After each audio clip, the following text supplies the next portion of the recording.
Telefon Manuel Tamatai ya o sana taito malipese tina lofa moni ioe. I le nei vai ngole tautua le sifong le mua ina ua 20 minuti o te nei le tulai lua. Ya na ua mai atu i fo il tu fa salawina poklame le ina ila utina. Ya e pe ona fa ilo atu le tele la fo i poklame le sifong le mua. Ya ole wa mata ona mai ya poklame le fo tausanga ya pe ona fo i ona fa ngaso so fo inisio poklame.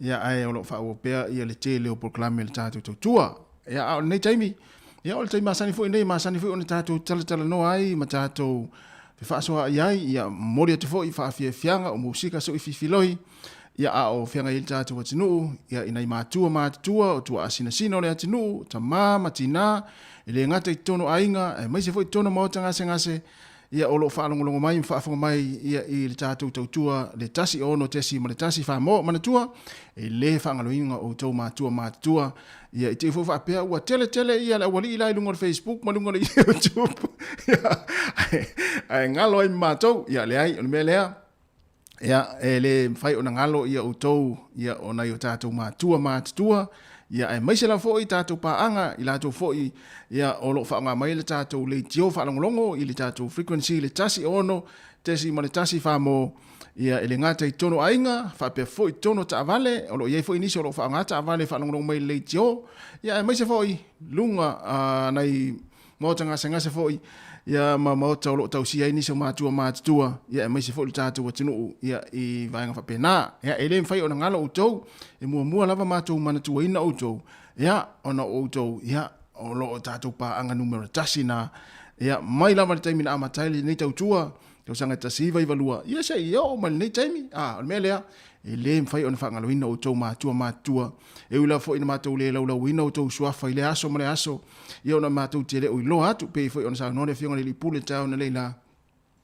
ele mfai ona mātou ilo atu ia o tau ia ai silafia le atua ia o lo mātou manatua pe o tau ia mātou loto maanganga ia awa fo ilo tu tapua inga ele ngata ilo tau nofo talo foi ia e manu ia ile tau tua si fonga la mua ile aso male aso ia fa pe fo ia tau talo sanga molia ia awana i fana wa onga ia male au fai ngā luenga ia me se lo tatu watinu ia ile aso male aso mele to fa talo fa tuai ia ila tau umalava ia o lo mafuta mai fa longo mai fa fonga mai ia ilungo de tatu wala le wana fa pe e foi lele o kometi le foi lele le mato ilo to suafa ia mo te la wina ia to suafa ia mele ia ma lo le mafuta mai de tatu tu no fa talo fo ilungo de tatu upinga ta fa ilangi le Samo Capital Radio app ia na lo ma futa mai ai ma fa longo mai ai ia le to tele ni fo initial tatu tu no e mesi ila to lo fa ngai manga luenga ilungo ta vale afi to tele la uta aveta vale le lo fa longo mai de tatu app yo ile aso mele fa malo le foi le ia uli malo foi le fa utauta ia ile fa ngofie foi utou nga luenga ia me se foi utou fianga ia ma pasese a me se la ula pasese ia ile fa ngofie foi ia a mionga foi se itulo ia tangata foi le to te fe ave ia e me se na vanga le o taxis o le upas ia o pasi ia ma vanga fa pena ia ai fa mana tu pele saunga le mulu le wala ina ye le manuia nga luenga ni yaso fa unga fo nga luenga to tele ta tau fa unga le yaso melea ya tau sia saunga le mulu le wala ma futo mai pe ma le vanga le tau tua ya le ta tau fa fianga se filoi ya mo atu mo to unga lava ta tau pa anga ya ma fa mana tu pe ya share ta tau Facebook o le nga o le share ta tau Facebook ya pe ya ona fa mana tu tele taimi a yesi vanga fo ile le tele o mala mai e ma faila na to ya lu tua e fai ona to ya lu tu I po nei po tai au ia ma to e fa longo ai ma to e fai tau ai ia po le asa o le sa ongo le fa punga le fai ia wa ini si fo ile se se le fa fonga ia ona ia ile yo va pena te fa peso la na fai mela oli le tio ya mama o le au ngala le na lo tango e share ta to Facebook ia o wa ia se me te fi mamla mai e to ya lua I tua ia le pokalame na ia ona e whaafonga leilea po le alisa onga tonua ia o le se pokalame ia po o se tala fo ina whai lau whai ngā luenga se itulou ia e maua ele mamla ma anga o tātou ia le mea lea whaatalofa atu le tātou atinu le o mafuta mai le to tele ia ele ngata ilunga le tātou wala leo whapea fo ilunga le tātou Facebook mai se fo ilunga le tātou YouTube ia tātou mafuta atu nei taimi awa telu ese o le taimi fo ile le sao ani ma le taimi mata utia ni o le tautua si fonga la mua taimi o le uli ala sfare Patalo tu fatua Erika Maoe fa tai tele lava ia fa fo ile fatua ia te prora si osi aleni le o mafuta mai aukilani ia malo te prora ia to anga pe koleni ia fa fo ia le sunga ya panapa no motiva fa tai tele lava fa malulua tu pe le sao le fa le ongo to suafa ia fa pe fo ia le fatua ia sina leo ia ma le fatua numero tasi le au le o sini Australia o Susan Moores ia fa fo ia ngafo ia manufalo ia fa pe fo le sunga ya Jerry fa longo ia sa fa ile ta va ngapo vaenga ia fa tela ia mai se ile la le o sini Australia le tamatai ia ye mai ma evita fola ia leo mafuta mai ia ma lo ta fau ngā luenga manuia malo longa nei audi le tunu manuia foi ia fuafuanga ia mga luenga lo fianga I mo tou ia o tato ia nei vai taimi foi ia o tato wanga tu las fifia o to inga masina va pene ele to mana o mia tanga fa no io ele to mana o mia tanga fa no ia tato mo tato fifia ia o tato wanga tu foi ia I le fa ungo ne vai aso ia na fa mana tu pea ia ba ai la foi linga ngana I lungo tato wala leo malungo nei tautua ina ia fuafua tatou ngana wa mfai au matou blokaina oe pe fa pe isi fa nga folele te fa le tonu ai pe le talfe ngai le matou mata atu fo I la fonga so antu so na lafo ia o mai mo mai le tatou tunu mo la fa fonga ia I lungo tatou tautua ia le ngata le tatou wala leo fa pe fo I lungo tatou Facebook ia mai se fo I lungo tatou YouTube ia fa talo fo ia le fatua ia Amelia fa moana fa tai tele lava le mafuta mai sunga ia oili silia ya na alo tai lava so se fulu 5 minute wa te nei le tu lai lua le tu le si fonga la mua I Wellington il pese nei o lo fatu ai mo naitina o malama tatu tunu Samoa ya me se foi la to e malama tatu ngana tina ia le to po se lilo le tatou fa longo atu ma utou fa fonga atu ia tu langa e pei ona ia fo ia se fa lave mai Samoa ia le fo na mai tatou telefon ma tala mai Samoa nene yaso ia tu langa sa wa ina la fo tina ma tama ita itono ainga ia ele to e tau ona to e tupu na vaenga ia tatou umalava Samoa ia ai matu pese nei ia au lofa to e mo utou ia ma fa o to le tatou ma futa to le te me ala le tatou se fonga la mua atalo fa foi fa tu ya sumika ya tasi le I fa moina le au lotu le Holy Family I porua ia fa tu ya sumika ma be foi fa talo fa foi le sunga ya Lino Yohane fa tai tele lava ia le mafuta mai ia I le tatu tua o lo fa tu mo to pese nei ta fia nei le sawaina o tina mai le Pacific Club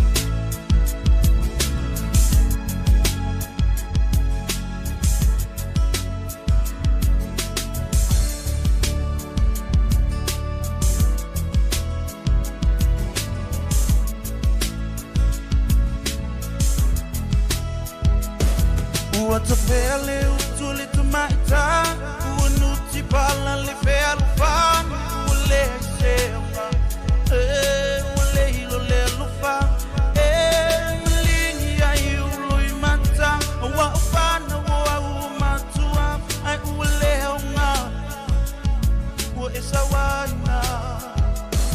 It's your time till him find a phone. Be your man, hang out your love. So telephone in 99 oh pulonga isawanga fa no ile anganga ai ungalu pulita utonga kitsarusia ile unga ai tau pinele sawina otina tamawa esolile tula fono aletua Seba aina Tautia Oh Inaitina Uefasia Ia taupinele sawaina Otina Ua masofa ile batapu Imaletua Sitama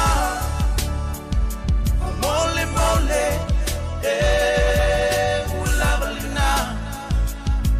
Sawa itina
E whawhianga mani tumaita ia Rachel le au loto ia o vivi inga fwoi mapese pesenga le Krismasi au tātou wanga atu le whai ungo le nei tausanga ia i le Krismasi ma le tausanga fau ia toi whamalo atu le tātou atinu la tolo mafuta ma le nei taimi ala le tautua le sifonga le laumua ia i lungo le tātou Facebook o lungo fo le tātou YouTube le nei taimi ia whape fo i lungo le app ma le Samo Capital Radio app ia mai sei ia le tātou frequency le tasi ono tesi ma le tasi whamo whatalova atu inisio pa anga mafuta ma le nei taimi ia pe nei le sunga ya vavasa avia malo avia ia pafta te la le mafuta mai ia te tonu fo lo manuia o to i America ia il vai se vai fo lo to mo mai oi sole wa vai la le o join mai mai mo mai le tātou pa le mioni sila Jacinda Ardern ia good to see you Prime Minister ia on Samo Capital Radio YouTube. Thanks for watching and God bless. Vai la le umai mo mai tātou pa le mia ia i le live le tātou tautua ia ale si fonga le la mua ia mana ia tele ia fatalova fo le sunga ya molesi sanga polutele ia lo mafuta mai i fe Hawaii ia aloha ia molesi ia va pe fo ia sumika ia male tofina a oili si le mafuta mai o fe ngai oi talova ata ia mania fo ia le amo bai ia inai fea i sini Australia after tele lava ia foi manato lo manu ia foi la mo wai o tau ia wila foi na pepesi fa ma inai sini ia ai mesi foi ia le fenga i o tau ia i nisi foi o ata lui foi ona maftanga mo sia foi mai pele ia inga ia fa ma fana pele atua ia te o tau taro vat foi to fine ailo ia tu le utu lo mafuta mai au kilani ia ma le to tele o tau ia mai mo mai ia a le taimi mua nei o le o mai tau atu ai o le o mai mo me tatu palmia however ai la mana ia tau tuar si fonga lau mo e ele tele hospital palmia New Zealand ia lele mai mo mai lunga tatu YouTube patalo fat foi le usa talivui ia tama ia ta fa te o fale le mana vanga benga ia manuia foi ngal benga fenga i mo tau fatalo fat foi le tina ia Rachel Sifa ia Rachel ia le alof tele atu fuem silila ei mamari ia te ol faltua mania foi fanga le fenga i au kilani luas for 20 minuto te ai nei le tulai lua tau tuar si fonga le lomua tatu mafuta atu ia wa foi fa fianga so filoi ia mo tau le lo mafuta mel nei taimi ia na ipese pesenga foi ia fa faingo foi fanga lo fenga i mo tau nei taimi ai mai se au nga lue le aso faradel nei o le aso tolu o le masino te se malua fe lua se fulmatasi manatua tatu ia pahat malo hat ia mai se Wellington atoa ta ia le a fael fa moe ia fatunina le fa moe lang fo ia le maftanga fa au so fatasi Wellington e polidua man Hart Valley ia le a fatunina o le pitonu o Hart Valley ia malo hat ia le aso ata ia pe ona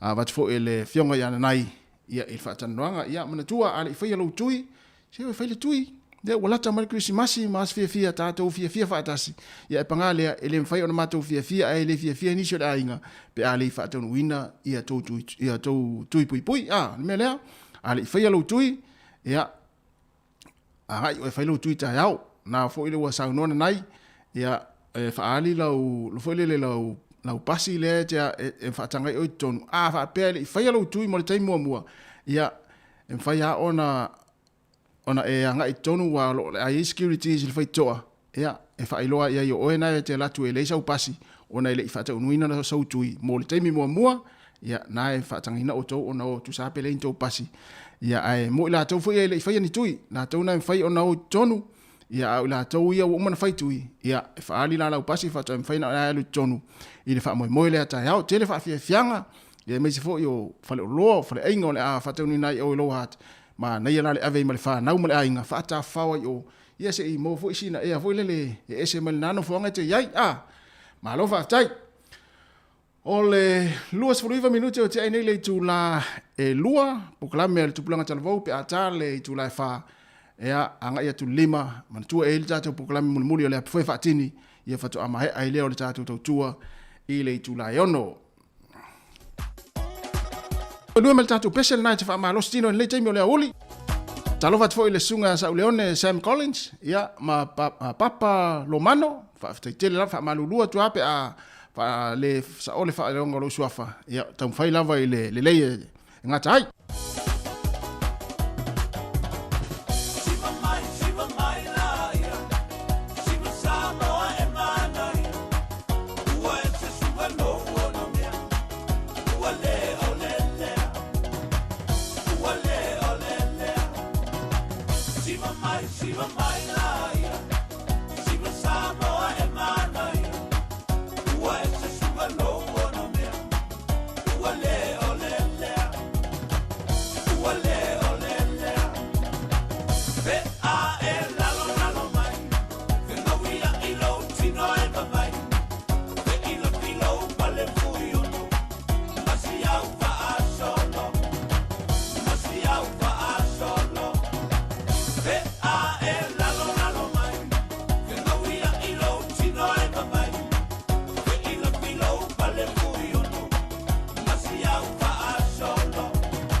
mapesi ufana mai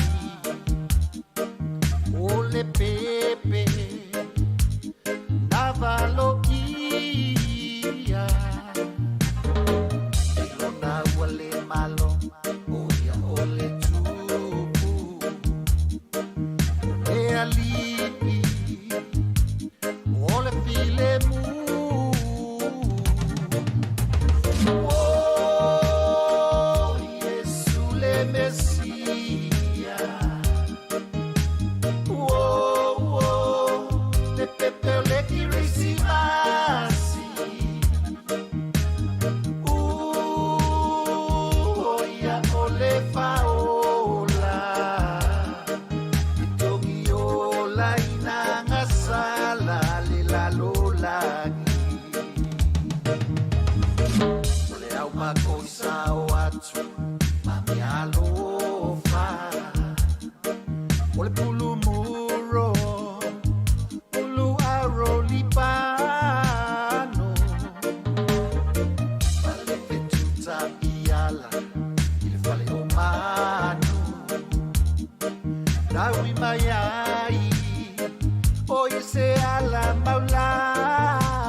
Pepe le Christmas mai le sunga ya taufifa o Sofia ia o pespesenga fo le Christmas o le o tatou ia le masina ia muli nei tau sanga ia le masina fo le o tatou loa mo tau silfia o le masina ia e fai u fo le Christmas mas fia mele ia le la fai fo ima tata atu pese Christmas wa umolo fo Christmas tau tele to fa longo ni pese Christmas mele ia ma lo lava le whaafonga mai ma le mafuta mai le tautua le sifonga lau mua le whaatua ia Julie Lupe Scanlon ia le mafuta mai Amerika ia e whapefoi Erika Moele o Veran Supo le sunga ia Hale Tomasi whaafuta tele lava ia o whea le nai te mafuta mai ai ia masani mana ia fwilo whailo mai po whea le vaenga langi na o e mafuta mai le teimo le tatu tautua ia a o whaasolo atu whaafiafianga o pese ia le teimi o le auli le tautua le sifonga lau mua lea o toi 10 minuti ona tā lea o le tolu, afa le tolu, i ona toi whaafonga lea le tui nātu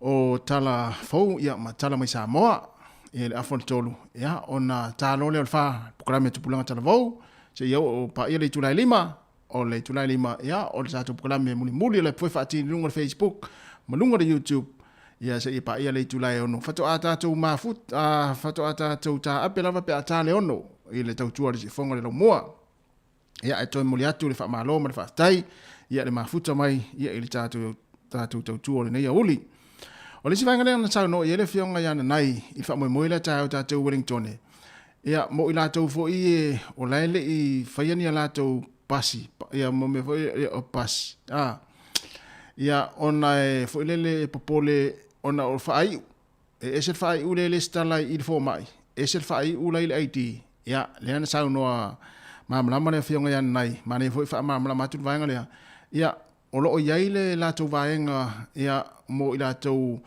e lava le mamalama mai fo i le tomai whaapitoa ia i tu i vaenga whaapea ia e mwhaia ona e watu i o ia e anga iai o la whaapitoa fo i lātou whale ie i le aso atai au e te anga iai ia e whai ai lau pasi fo i lea pe ona iei wha moe tai au lona winga ia ua e lisi me la e pole i pe whaape e se lau whai ula le passport e se lau whai ula le stalai o le fo mai ia o le aiai le fisosoni tai au mo oe na ia e anga iai o le tātou wha moe lea tai au ia mo le vaenga fo le nai tau popole u whapea u fulele ua e se le whai ia ua silafia e tātou Samoa ia e se are e isi whai u fulele e ole i ngō matai e se le whai u le ailu whai u le ngō tau le o le tamaa ia o le ngō le ainga atua ia e wa e tātou e te lea vaenga whapea na e ia fia i tātou e se le whai u le ailu whai u le ngō matai o le passport ia e se le whai u le alua i le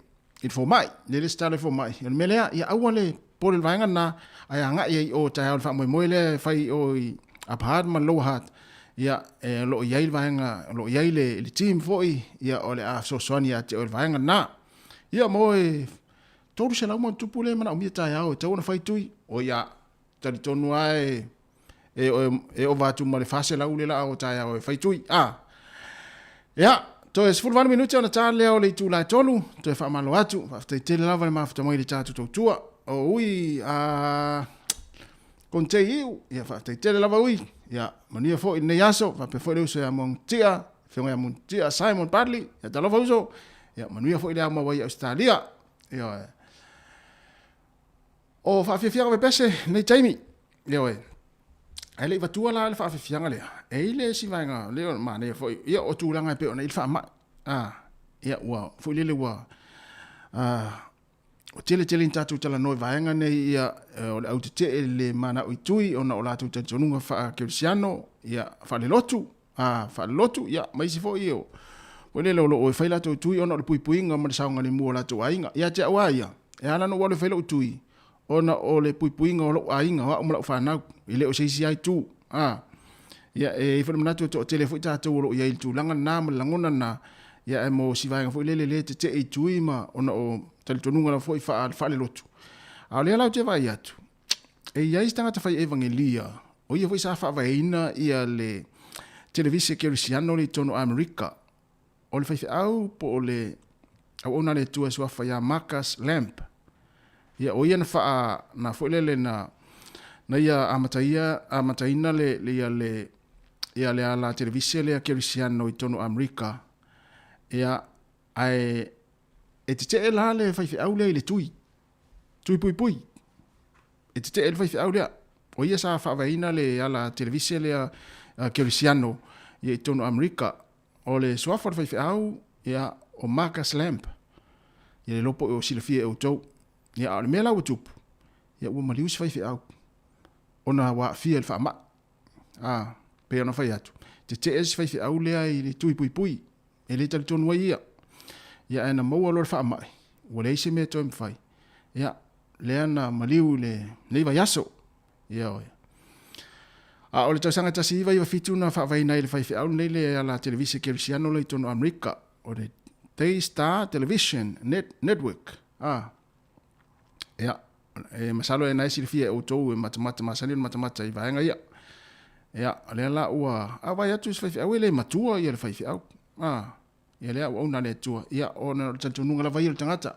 o le wa ia tau foi ana pe ona matou tatou tal no le tero taimi o lau o ia tau o le fai o lo tui mali le fai o lo tui ia pangalea ia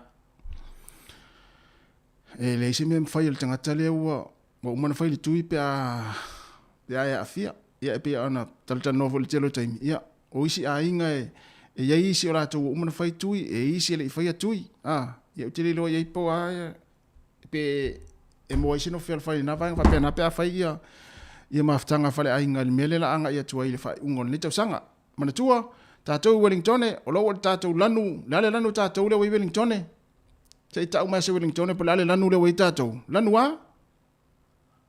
a Wellington lale lanu le tatou le ile traffic light va ile tu wai tatou Wellington o le lanu moli o le lanu moli le tatou Wellington va le fato a foi le fato a sau ia vena ya a tu masalo ana va velo vena ia le sole oi malo vena ya alo va foi le sunga va fengainga ya ye rome ya mamalaya ya mano falo ina especial alo va foi mo le uso vena ya va foi le sunga ya por fatua Juliana malai ulu fa tai tele va ile va ve le mai poto tele tina lua tina fa talo tu nele fasili la lua tina yo tani mai o le lanu moli o Juliana ia Erika moe mo meo tangata to anga ya onga ilo ngo fiel tangata e vavele tali ia tangata wila sato anga ya se fur fa minuti ona tale le tila tolu tu ali se fonga la mua fa tala va to fine ta sia la fa tele bispati tala va ta sia ia lo va fo mo e mala inga ina sini Australia ia ore la fa watu fa fia ngo pese le o to titi lava tale tolu sauni fo le to tele o nga luenga New Zealand nei ia mai se tato le amana nga luenga le tu la tolu ma lo lava le mafta mai le tau tu le nei ale si fonga le la mua e Wellington le puni ala ma pe ana avea fetu le langi a lo fa to mo o to malava yo lo mai mo mai nei vai nga le tato tua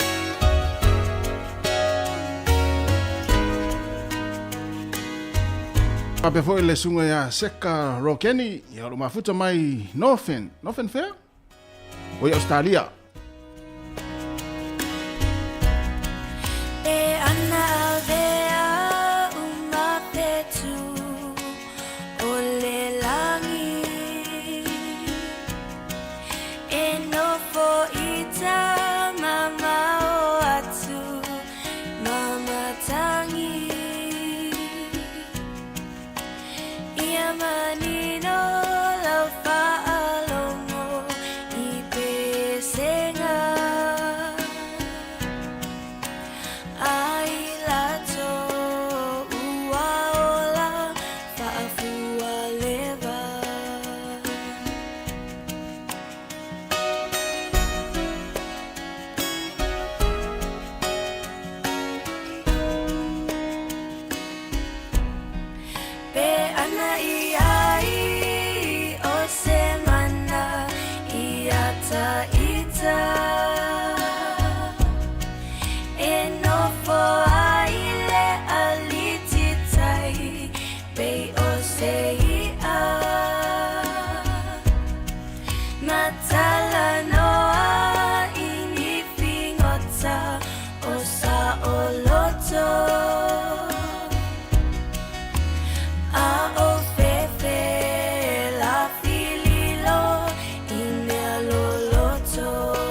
Wishing you all a Merry Christmas and a Happy New Year.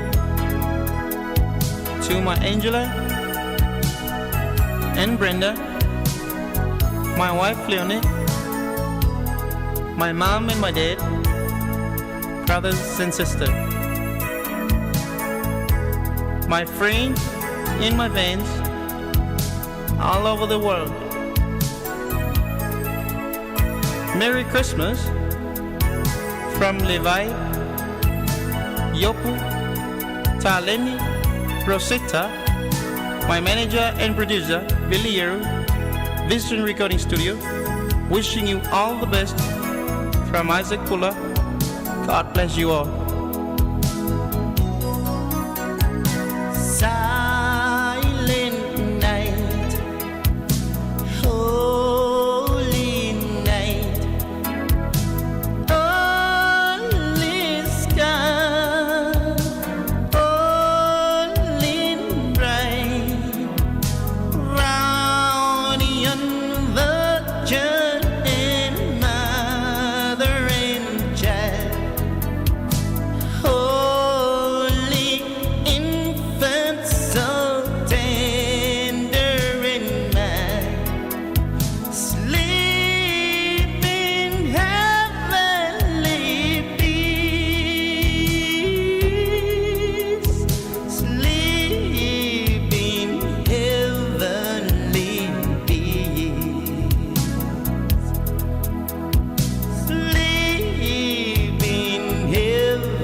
Manila sunga ya Isaac Kula ya Manipese Silent Night. Ina ua toe 5 minuti ona tale o le tulai tolu.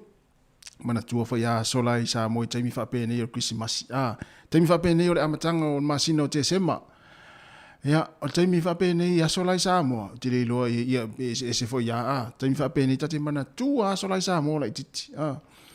Ya o le la amatana ma folele sauni wa fo ila nga tongi fa ingo tausanga. O aso ia le tala no atu ai po se mea o le valu se fulu so ngai lumale iwa se fulu taimi o launga tongi foi le tunga lunga tulanga lua mal kolisi ia tate halu la lea onga yaso masina ni o te sema ai ese ale lalo langi le rota mafau se itu loua tu sala tate mafau le kirisi masi o la mafau le kirisi masi ai le se iwa ai po le al tulanga o iai launga tongi fa tausa ya ile ala ya ita fulele ya mato fulele le na onga mai taimi na masu e mauti noa fulele o laua salaua ta mauti noa la tu langa le launga tongi fa ngol tausanga ile ala to ngata mauti fulele pe yo sola yo uye ta tafawa na mai taimi wo tai rolo tu langa senga ya la ta fia ila o lesila vai fulele le la launga tongi le pe la tamana e matua e fiwa tala noa tu te infa pe nei tono vasenga ya ana tala noa mai ya o volele o talonga krisi masi o voli o pinko ya wa taimi nei e mo ya le fato amata masina o le taimi nei ya sola isa mo wa leva na amata foi ona fai pinko pinko foi ya ta fa o ta to le ta isfulu senel pepa ya sola ya o ka semana yo na fo yaso ya e manatu e mo ya lai mo wal temini ele o to tu sama matulanga sa Christmas ya sola fa sa ma ya pesa fa pe fo e volele e ini vai volele le te manatu ai ya Christmas ya sola ya matanga o tausanga amatanga re masina o te sema ya na fa so mai le comment mai lunga tato Facebook le amatanga re masina o te sema ya sola e matua le se fe tu ua mai ale onga ya alu fai popo mai o popo pua ase tu lou ya nona tau nu wale fale tu le venga popo ya ta faolo te mu amata ta longa voli ta longa voli me sia voli mo meu ta longa fa pena ia polo tu sala lele itai le fiafi ale uta ma fau le po le la amata fo mo meu pinko ia o vai le o fana fo le o fanga fo le ai tonu le fanga le mapu ta tele o tueva ai ani fanga ya so nei sa mo ya sola o meu fanga foi le mo ta non le fanga ile le fanga foi le fulu lua por tasi le fanga foi le fanga i mapu ono ono e puanga le te o fa ingo mapu le fanga na o la tamma na ya sola ma lo va te tele lava al fatu le faltu Evelina falfata te tele lava le mafta mai pe foi Amelia fa moana Victoria Swaka.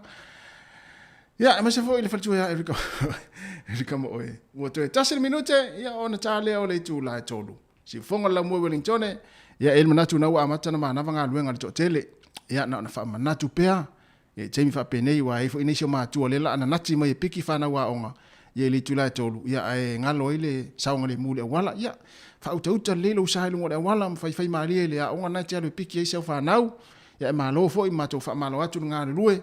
Ya el ne yaso wa el manatu le o tele nga luenga ma na va tolu ya fa pe fo yo na wa e usu na wa e sauni fo ya wa fo nga luenga le fia na nei wa ila to ya amata ya la to sifi le tolu ai ma na vala va nga na sfultasi po na nei ya fa pe o la sifi le tolu le wa amata ya ma to fa pe atu manuia fo nga luenga le afenga mo to le fia finei ya o tu le fia na nei ai mo ta to yo mana va ma tu fa malo atu nga luel ne yaso ano fo tawa tai o mai fo nga luenga neva yaso ya afa pe ona wa e fa sa piki se fa na ule onga na fa mna tu per sa ngale mu lungo ta to lungo wala ya wala fo sa ngale mu yo ya ai le la fa o to fa fia ngo pese ya awa fo ila fa fo mai sa mo ya mala mai mo mai ilunga la leo si fonga la mo tasi ono tesi mala tasi fa mo si fonga la mo e Wellington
So if I am an answer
Sunga paunga chai longo ipule ma le pese Christmasi ya o faafiafianga la foi wa au inatu foi nei taimi o le auli ina ua se fulma tasi minute ua te nei le tulai tolu ia toe fa malo atu ma lo lava le mafata mai ia malo foi tal no mai ma tal e se a lava le to comments to tal e mai ia o mari foi le talo to tata atu pese moto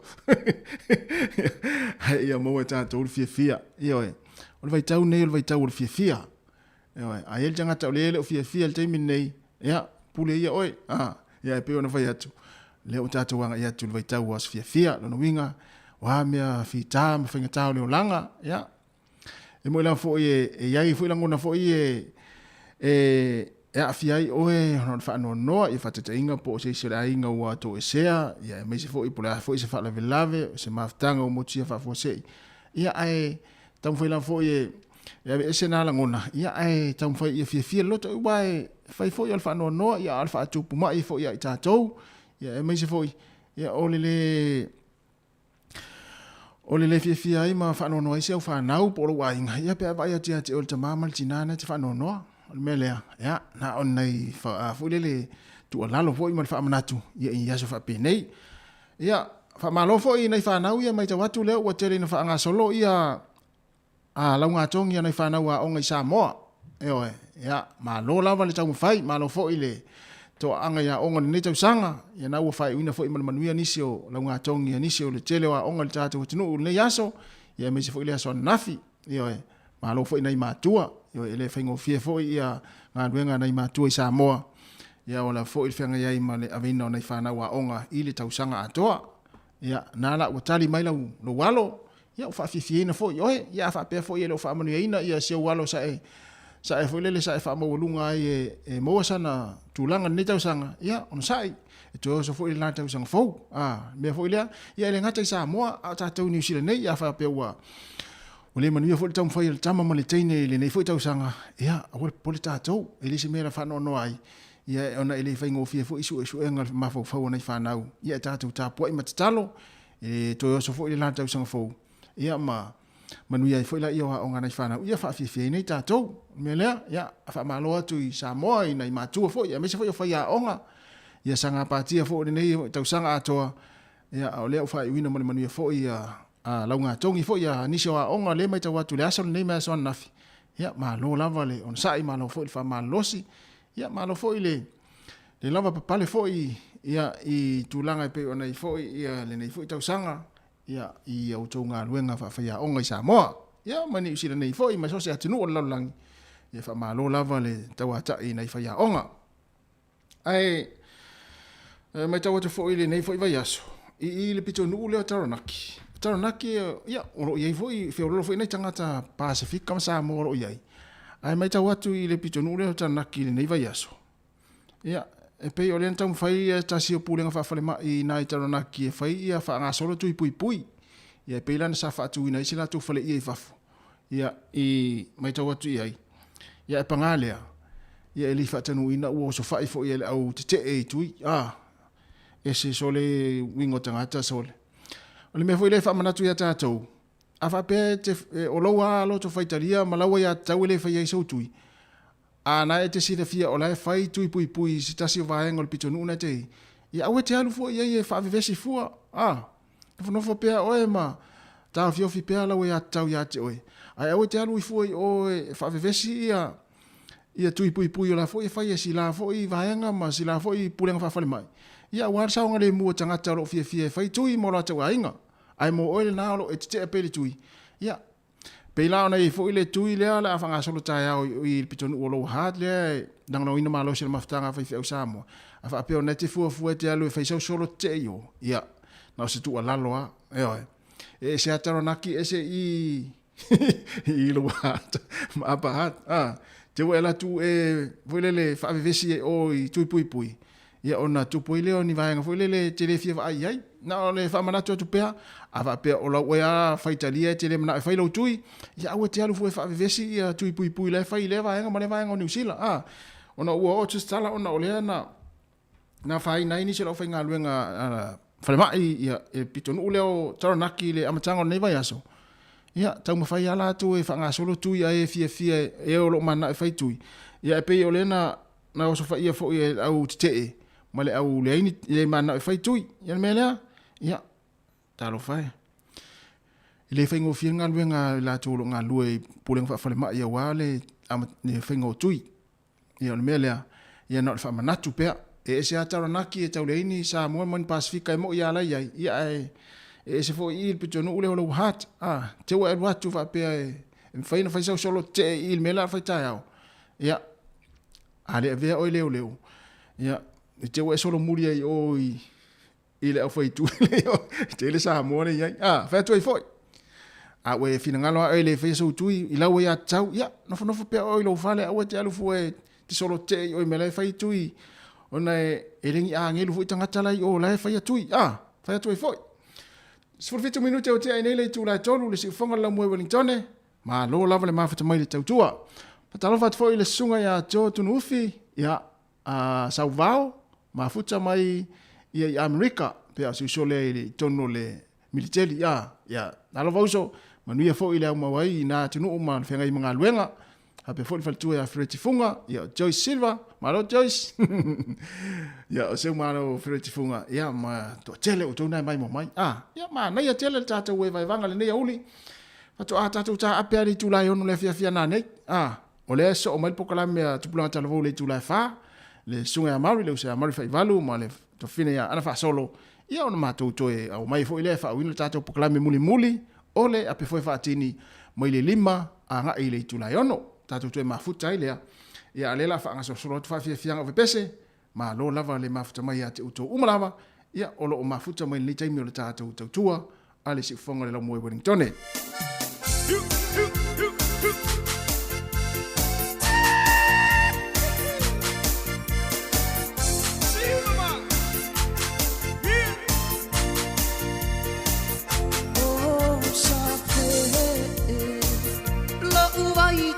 me tele tu la ya nei lunga fa ngalta tu pesen na ole fo si va tu ya yo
ngai ngā ule ono Whaasolo I totonu O la umai moana E te waia O malu malusa O whale longo Ua whai mata pasa I alo I alo whala Ua siri lava pinao I mea taurunga Ua mana nangi a tere o na wharesa Ua whaafua tonu mai maunga Sa e isi sifo Le meko isi la mosa Maleka kodiko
The rivers of Babylon, where we sat down, yeah, we wept when we remembered Zion. By the rivers of Babylon, where we sat down, yeah, we wept when we remembered Zion.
le pepela ititi mama malu o la mai I le fale o manu Samoa ea Yesu mo o e mau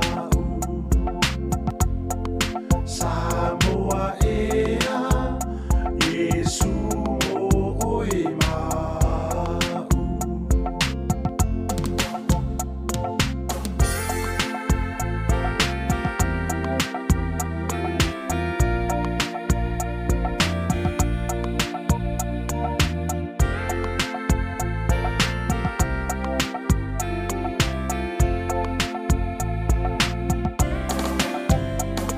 Mafanga umailo a Yesu Upula mailo a lefetu A o mali e pesenga ale au angelu I le pomalu Pupula li o lefetu I le fale o manu Samoa ea Yesu mo o e mau Samoa ea Yesu mo o e mau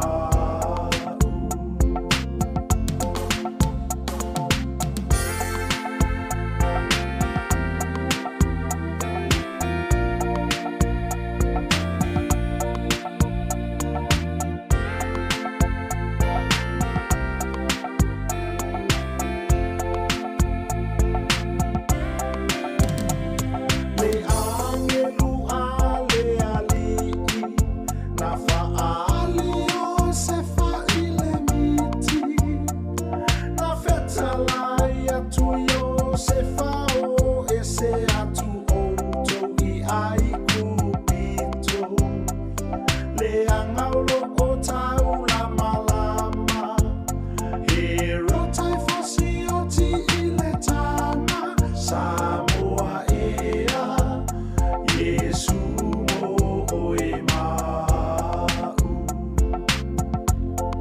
Samoa ea Yesu mo o e mau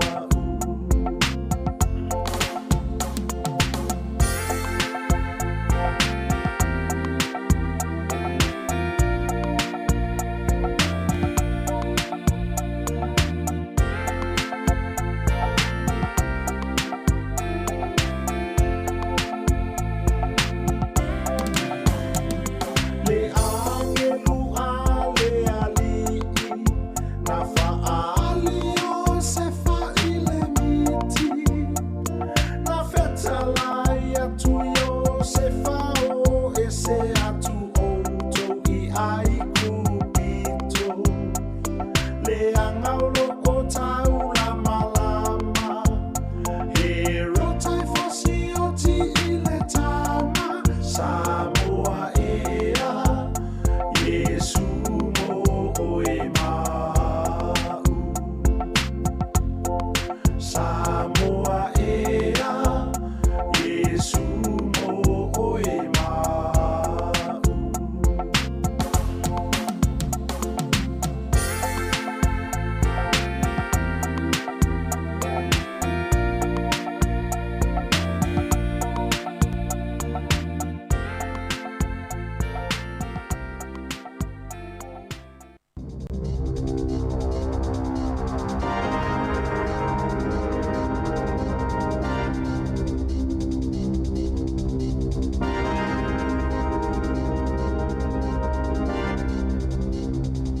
Talo flava o whapobonga o talafong malisi o fonga le lau moa mo le nei au auli.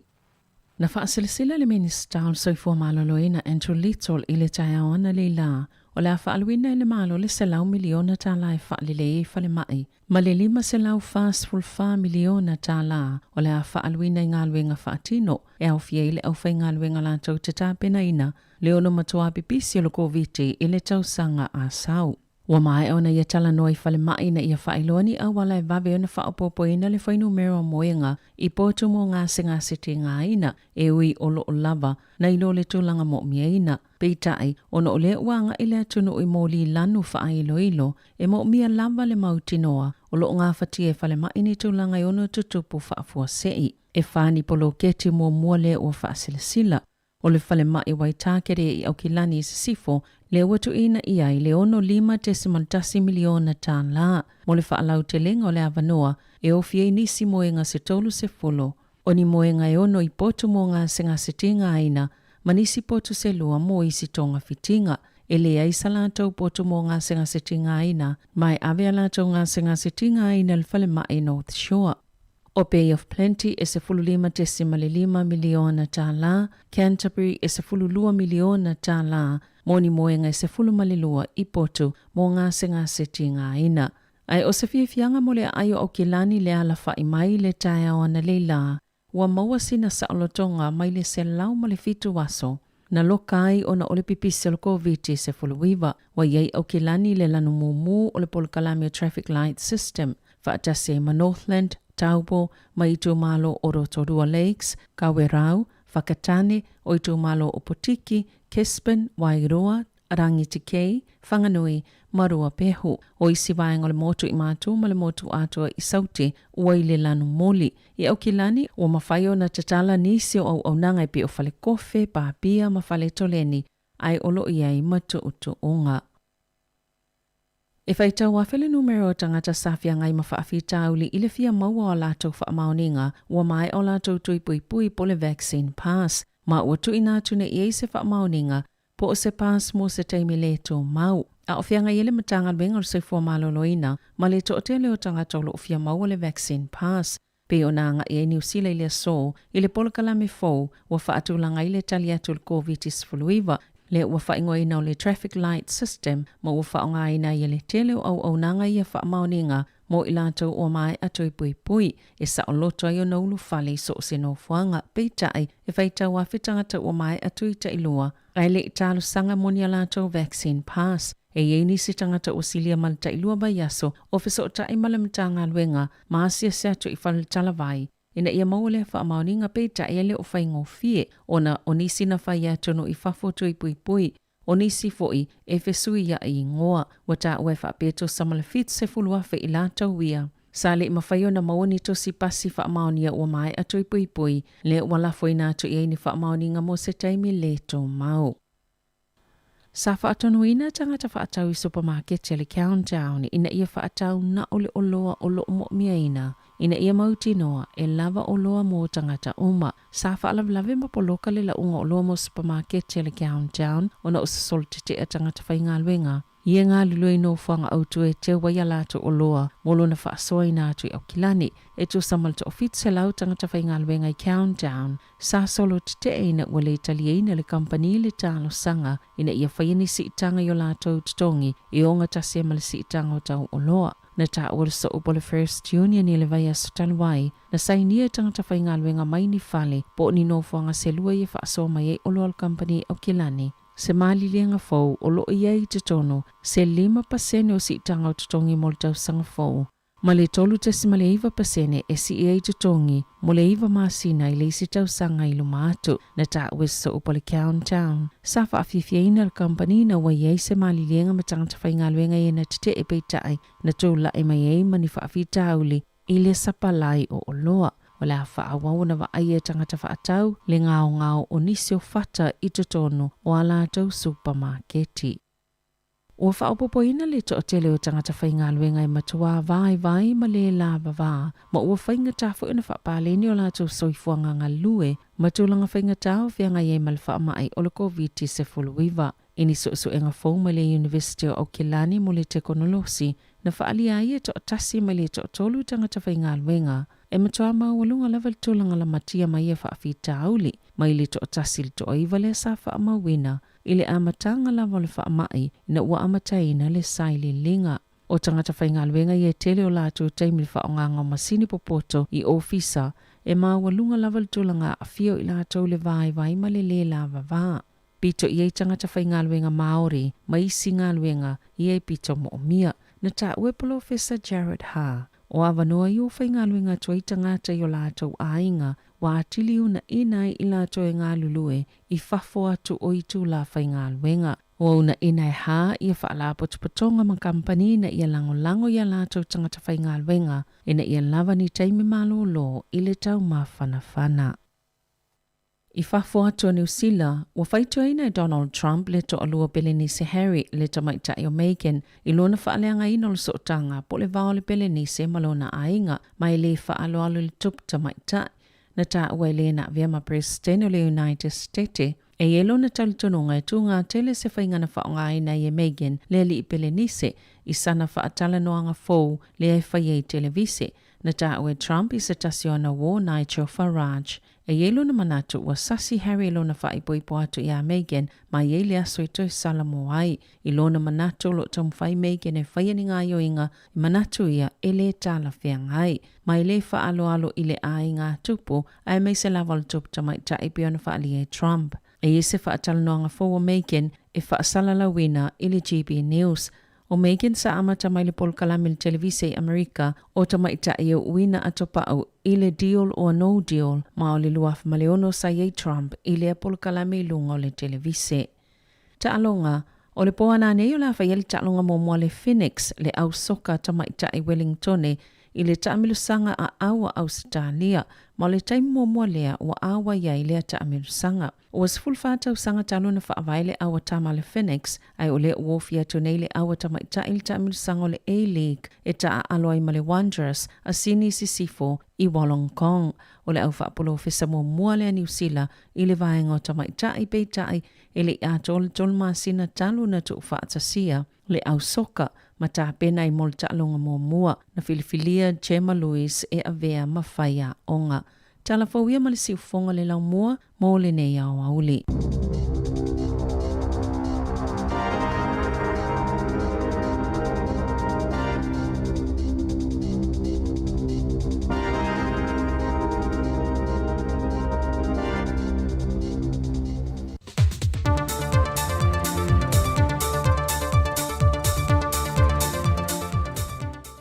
Tātou te tau whai wha amalo whātasi i le tausinga alofa le tua le tau sui fua ma te ona e waulia le whai ungo le vai aso.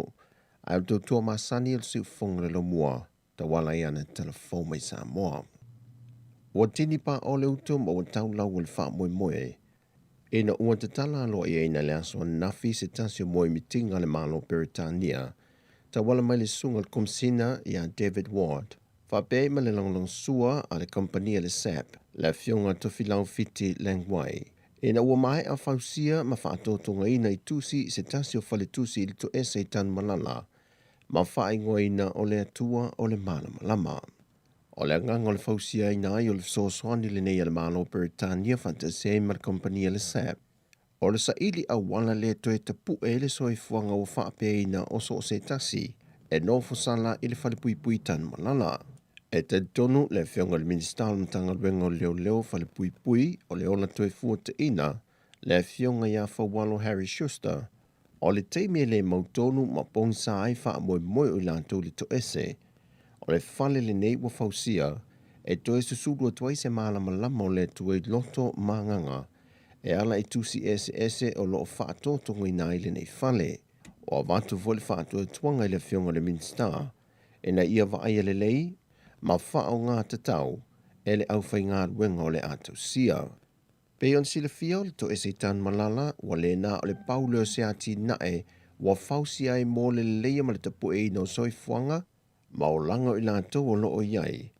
Whapea fwoi o na o inai mo soifuanga whapisinisi e au fia i le kuka, sui o le ngao si o mea tau lima maisi ma le wha moe a o e na tu ua le no whanga ma toi fo i atu i ainga.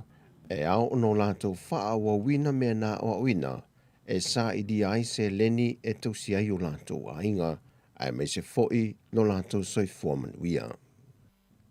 O le aso na nafi nā loa i e le wha moe moe le wha lawi loa ina leo se tasi of soa soania le malo, wa mai a wha anganga ese mai lana paketi wha le tausanga, e 5 miliona tā live soa soania i pisi nisi laiti, e au fia ai mawhalitali malo.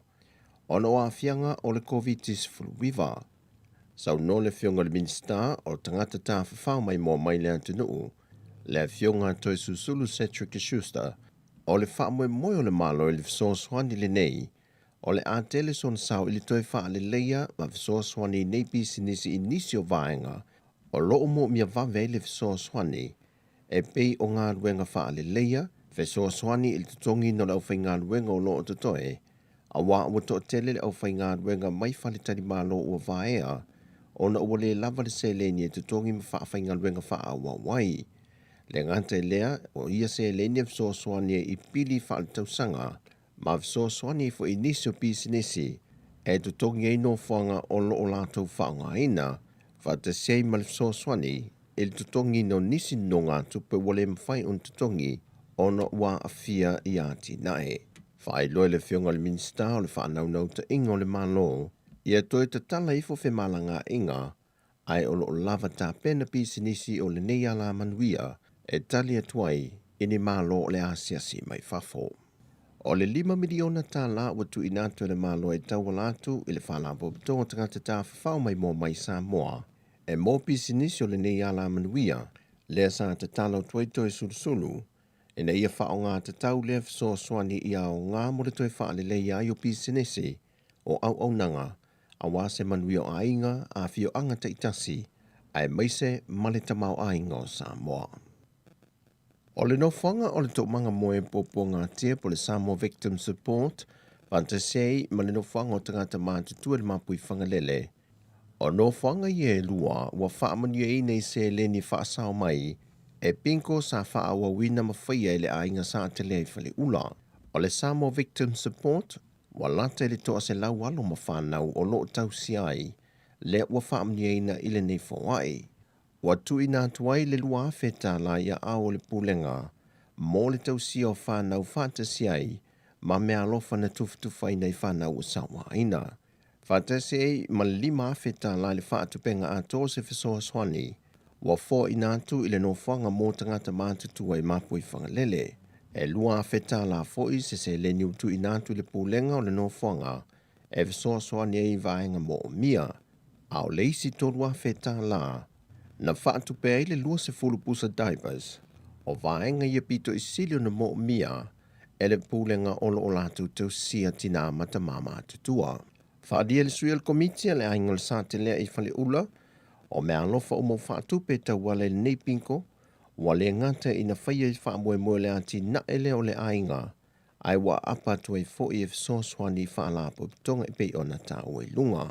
O se tasi o vaenga o fisoswani le pinko le ainga sa te lea, sa ma whai na fisoswani te tongi na ipili o whanau wa onga le fio anga ma le ainga di universite, o whanau ia e malo losi ma le leili tūlanga tau wa onga, ai 5 vai nei mātua.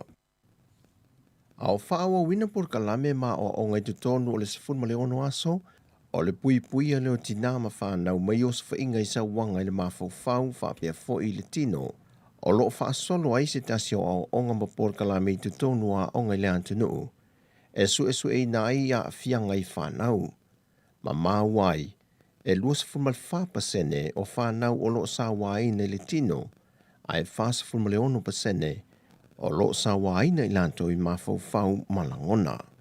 O le 0.5% o whanau wa onga na whaatalanoa nei por kalame, o lo a awhia lanto langona ma sa waina o lanto tino, mai o le sa ili linga na whaasolo le matanga luenga wa onga ta alonga maanga nuu, e nisi o a onga mai sa vai whapea foi maupolu.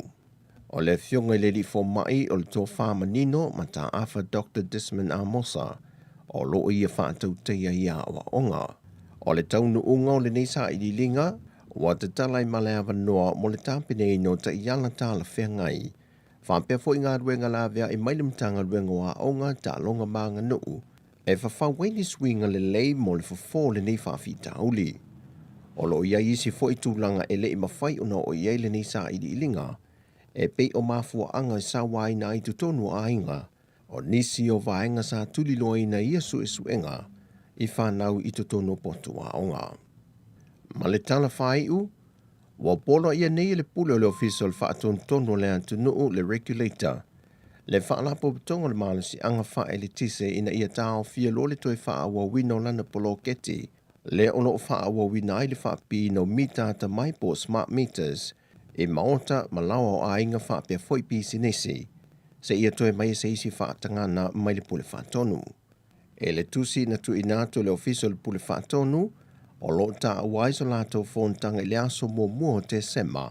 E sila ai ni awala e toe wha le lei ai whai tionga ma wha se ai wha o inatu le ofisa o lo a ofi ai malamata opule nei smart meters. Wa wha tunu ina fo i le ofiso le pule wha tonu le EPC. E na ia tu inatu wha amtalanga lata mai uma e se mai reporti mai a te sema o mai a Januari le tau sanga le nei na au ili atuai i smart meters e nei malona wha o ngā ina. O le tele o wha se a ua tu inatu i le ofiso le pule wha tonu ona ele o iai foi numero unite wha mawina lo wha ta wina se i vanga nai na o wha i longa tupe. A maua sa ili ai ele official pul wha tonu wha maumaunga e wha awawa tili ai le malamla maanga ma le wha maninonga o ia mita fau wa toe so o le atunu i lona wha pipi ina. O talafowia mai sa moa manuia le wha ai ungo le vaiaso lo tatu atunu wha soifoia.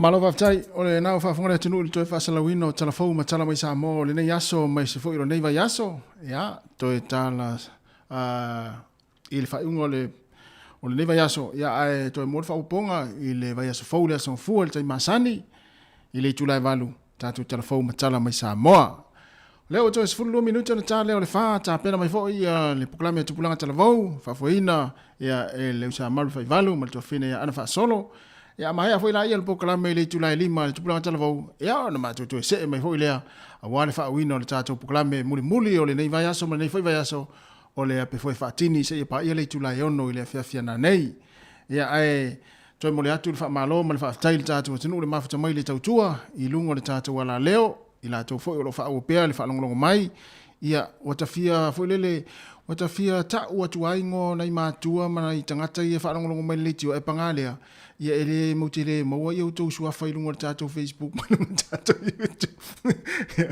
ia ai olo o si la fia fo i mo mato i loa ia olo to ta pu mai pe mo to fa longo mai ai mai ma u pe an fa pe ye se va ngole le technology fa un po nei ia e fo le so ta i ma le tio ia e loha tu ai o to sua fa o mato fia fa ta lo fa tua mata o to sua fa ia pangale ele mo tu le o mai lo ia to sua fa ia ele mo te lo le tu lo vol fa fong mele tu o lo o to fa longo mai pe mai la mai tu lai fitu le tai ona leila se ia pa ia mai le nei taimi ia fa solo tu le tu lai lima ia mai ale tau tu lungo le tatu wala le tu lai lima ia fia finei ia ai ona fa a wa pe le lungo le Facebook ma lungo le YouTube ia ile tu lai lima ia se pa ia le tu lai ono ia melea nei matua tu asina ia me se le tatu tu no lo fa longo mai tatu wala le nei taimi lofa tele atu mo to se lo lofa ya te to sole ya ma lo lava tapo mai le tau tu le se fonga le mua le o tapena mai ia le programa tu planta la vau ya so ne talang le tio ya por Facebook por YouTube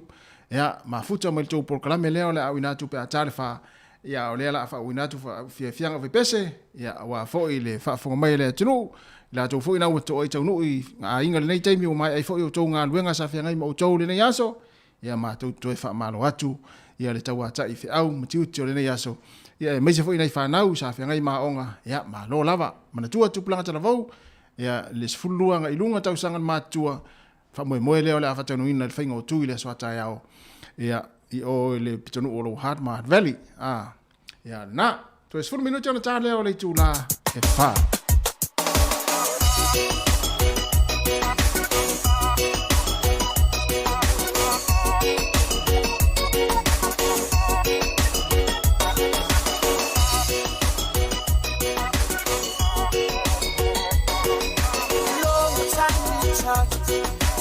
Love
Xmas Christmas season, so there isn't any reason we can dance on Christmas bugger. Here's sleigh bells ringing, everybody's singing, dancing a Christmas bugger.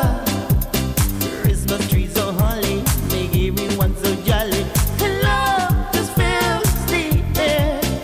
It's a wonderful world for the boy and the girl, dancing a Christmas bugger.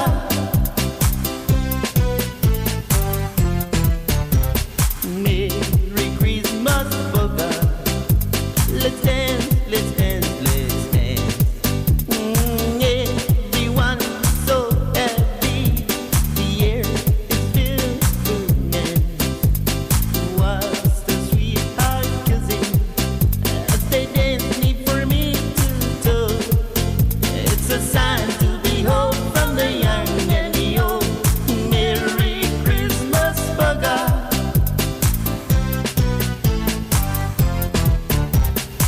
Xmas Christmas season, so there isn't any reason we can dance on Christmas bugger. Here's sleigh bells ringing, everybody's singing, dancing at Christmas bugger. Christmas trees so holly, make everyone so jolly, and love just fills the air. It's a wonderful world for the boy and the girl, dancing at Christmas bugger.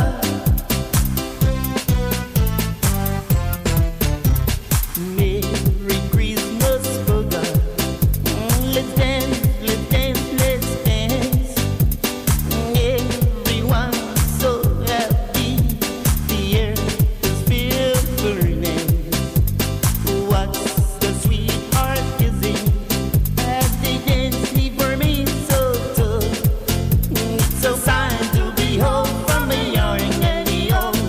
Merry Christmas bugger.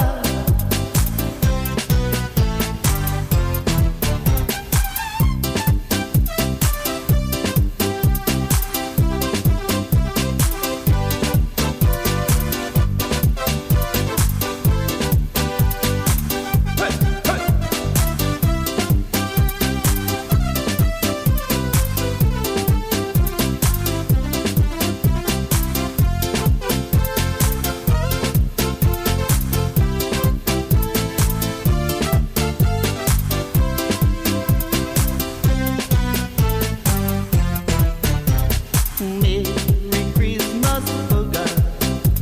Let's dance, let's dance, let's dance.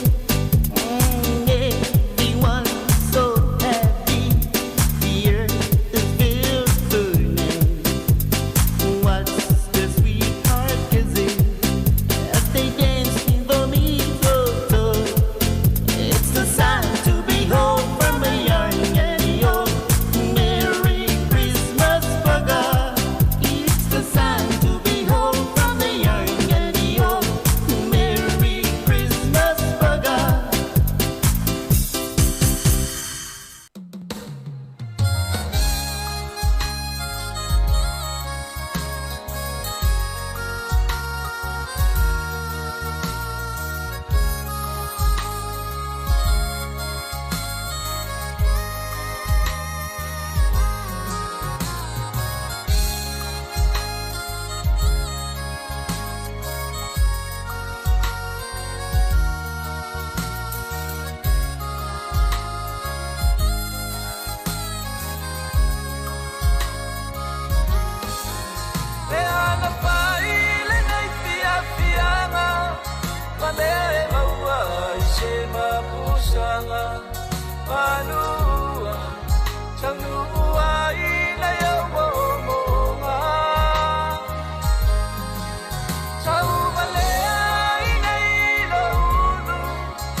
Le mafuchanga iya soelua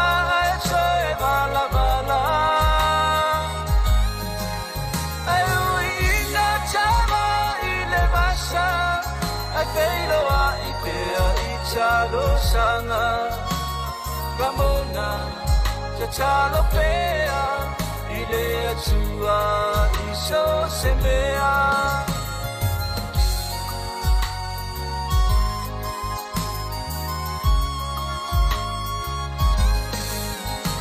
Anamasina la umachua Ila chaua feyo inga mua mua Wafeyo Osete inele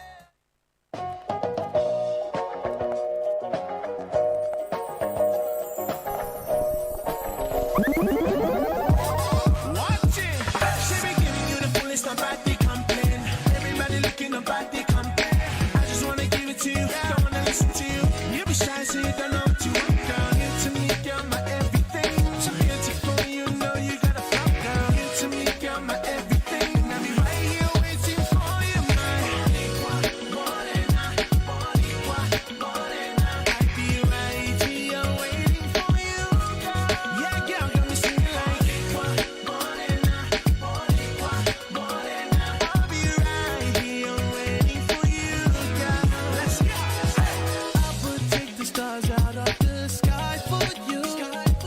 Stop the rain from falling if you'd ask me to. I'd do anything for you. Your wish is my command. I would move the mountain if your hand is in my hand. Words cannot express how much you mean to me. There must be some other way to make you see. 'Cause if it takes my heart and soul, you know I paid the price. And everything that I possess, I'd gladly sacrifice. So give it to me, I'm everything. This is a song that I can sing, oh baby. Yeah, oh baby. To you I guess I'm just a clown. Yes, you up each time, girl, oh baby. Yeah, you give me just a taste of love to build my hopes upon. You know I got the power, girl, to keep me holding on. So now you got the best of me. Come on and take the rest of me, oh baby. Yeah, girl, I feel some type of way right now, so I'ma go ahead and say, oh, you're close to me, we seem so far apart. Maybe given time, you have a change of heart. 'Cause if it takes forever, girl, then I'm prepared to wait. The day you give your love to me won't be a day too late. So I say, yeah, this really is a song that I can sing. To you I guess I'm just a clown. Yes, you up each time, girl, oh baby. Yeah, you give me just a taste of love to build my hopes upon. You know I got the power, girl, to keep me holding on. So now you got the best of me. Come on and take the rest of me. Toi whatalo whaatu i le ni vaenga o le tatou pokalame nunga sifonga lau mua mo tatou o mai foi i le i tu la o le lua e te ele tu lai wha tupulanga show ia potu le show lea mo le tatou youth whatalo whaatu i tatou tupulanga talavo o malava o lo o whapiona mafuta mai ma ngalua tu o lua tu foi maltuanga ni a Mari Whaivalu ia e watu foi ni tima inga pon fotuanga ia a wa foi ni le sona foi mo tatou tupulanga talavo le ne yaso whatalo whaatu Mari Ia, whaatala whatu ia te ore tua whine ana malolo se fo manuia ia te ore tua whine. Ia whaatala whatu fwoi tātou tūpulanga talavou, alon whanau le malosi o tātou tunu. I le nei aso whareili, manatu, ia le aso whareili nena vai atu nei. Ia o le asai i tātou po klami whapitoa o whaasalaunga fwoi ia o palo talaiti ia asai i tātou tunu. Ia sa le mwhaiona whaatau nui nere tātou po klami. Ia whawhatai leo mo lea wanoa tātou te whilo i me tātou wō. Ia o usa matua whawhine. I runga tātou po klami talavou, e a mele levi aso. Man ia manuia la whaftai ia ua tūlata fo i le whai unga fo i wa onga nei whanau. Ta tonu peto e peor vai aso fo, ma le silo vai aso. Ia tua fo i le whanau wa onga warkeri si mas. Ia o le vai teimi fo le neo le wei whanau i su e nga whai unitu sanga. Mesi ala tau i level 1, ia o level 2. Ia pia fo le vasenga whai u level 3. Ia wha maa loa ala ono sai. Mole atu le wha maa loa ono sai i tātou whanau ni. O loo whea ngai malatu su e nga whai u end of your exams. We are proud of you, 11 of you. Whamalo fo i tapua inga nei mātua. Wow, te loa I o loo taputapua I pēnei mātua wā o lara whai wātu whenei whānau ia o onga ia o suenga fwoi whamaloa tupo kalame tupulanga talavou. Moni, you know, taimil nei. Ia mesi fo le whengai fo whanau masu o whai. O taimil nei wa ngai lungal stress, o the pressure. Ia ua le mautono fo ini so whanau o no le tele o ni mata upolo tumo whai study. Ia mata mo whai fo ile tu e vava ai mata upolo nei tau sanga ma le tua o le tau sanga toa lea sa o ina le tamai titi le maths, Englisi o mata upu wa sainisi. O nenga luanga o mata tau sanga atoa. O peula I whaatino ai ia me umana o ina o le tau sanga. It's during the exam times you start to use that knowledge you learned throughout the year in terms of exams. So it's not easy. Ia malo, ia mai tinoa, ia o loo whaongale le taimi ia me se taimi malo loi tātou ia iai. Ia whaongale to study ai, ia to skake fo inisio mea na o ina le tau sanga. Moni le Mari, me se lavan le tau sanga surely this year is a very challenging year. O tato Delta, nā matama ia ko viti. Ia whaasolon la vea Delta le tele o tato lockdowns na whiangai ma tato ni. Ia ilinga tato Wellington ia o Kilani. Ia le tele o vai aso na whapeona o ngā mai whānau le whali. Ia ai leo a toi titi lava. Pi toi tasi ia mala awha vai aso le tutoe. Wha motalia loa ia suenga NCEA. Mana ia talavou. Tune into our program this afternoon. Like, love, share tu tātou po kalami lunga tātou Facebook, wale tātou YouTube, talapatu I lātou lunga tātou social media. Ia, me se fwoi lātou lunga tātou frequency. Ia, tātou po kalami tau ali tu lai lima, I le au nei, po la fiaf nei. Ia, mana I le la vata po kalami spesen nei, talai tu tātou po kalami totally umai. Ia, on whaua tu leo tātou po kalami. We've got a lot of topics that we want to be talking about. We want to also provide some tips. Le ki so soani mo nei whanau. Ia, o whaiwai lātou suang whai o nei tau sanga. Manisyo mata upu mana ia tata notoi. Em whaasoa toi mata tu por klam. Al pesen ne mai avani a toloa. Ea, al pesen ne o tofi o tamatani. Toi tari umai whaahota tu por klam e mo tupulanga talavo. Yo tamatane o le mumata I le afi. Se vai ane la whasau saunga e se launga la o auna I mafofaunga ki li. Lei se boka, lei se cheese, lei se tequila, whai aku whaafia. Lei se poka, lei se pia, musika I paki lia. Ala tawhia tamatane o pui puinga aina. Se vai ane la whasau saunga e se launga la o auna I mafofaunga ki li. Lei se boka, lei se cheese, lei se tequila, whai aku whaafia. Lei se poka, lei se pia, musika I paki lia. Kasi le kama e valua popo, o lesi kama e kakau. Rua kama e valu kau, o le si ofu au. O eke kumai ai le pusa le u, o la le mafofau. Ako whawhia ngai au kuanga, whaloloa i o kau au. Fili mai lau ua, le angai wapenga asa le umu. Bakungi maa asa o lo saitu le vai I a kumu. Maa I lau I ofi, ma le lau mango, oi I sulu e koe fili, ma le lau ua ngale wai whafo le ulo le sumu. O maa whea, le mawhainga kali e lango lango. A asa le ango maa Amerika e le vai singango. Pasi mai le se sae, ka buke whai a mama. Me iengi meanga kukoeanga poe, mga oi koe whaafanga. Ai ale ai, kango loi whasusu mai lau pea kanga. Su e masau I ofi, o le a omu le mua kama. Cinderella, sau oi I pe ai ke pae e. Lua lau niu le leiva ai oi I se e. Pi I mau Spider-Man, pi e peise fe e.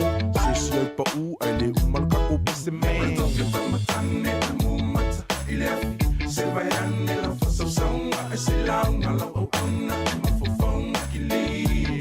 Lei se boka, lei se cheese, lei se tequila, whai a whaafia. Lei se poka, lei se pia, musika I paki lia. Le tawhia tamatane e pui puinga aina. Se vai ane la whasau saunga e se launga lau au auna e mafofaunga ki li. Lei se boka, lei se cheese, lei se tequila, whai a whaafia.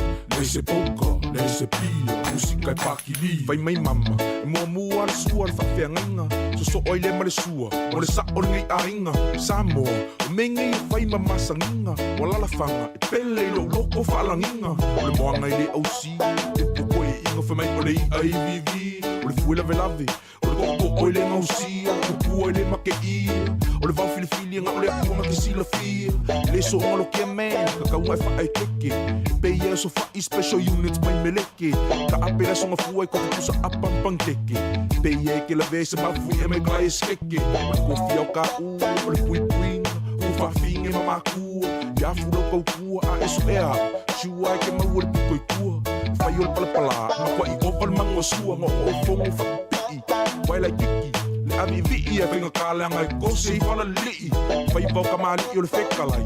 O fai vo le au manga ko ko ingo le fongo makai. Ma lo se lungu e polo pui pui ma va vai. So ma kuba la pala ke a.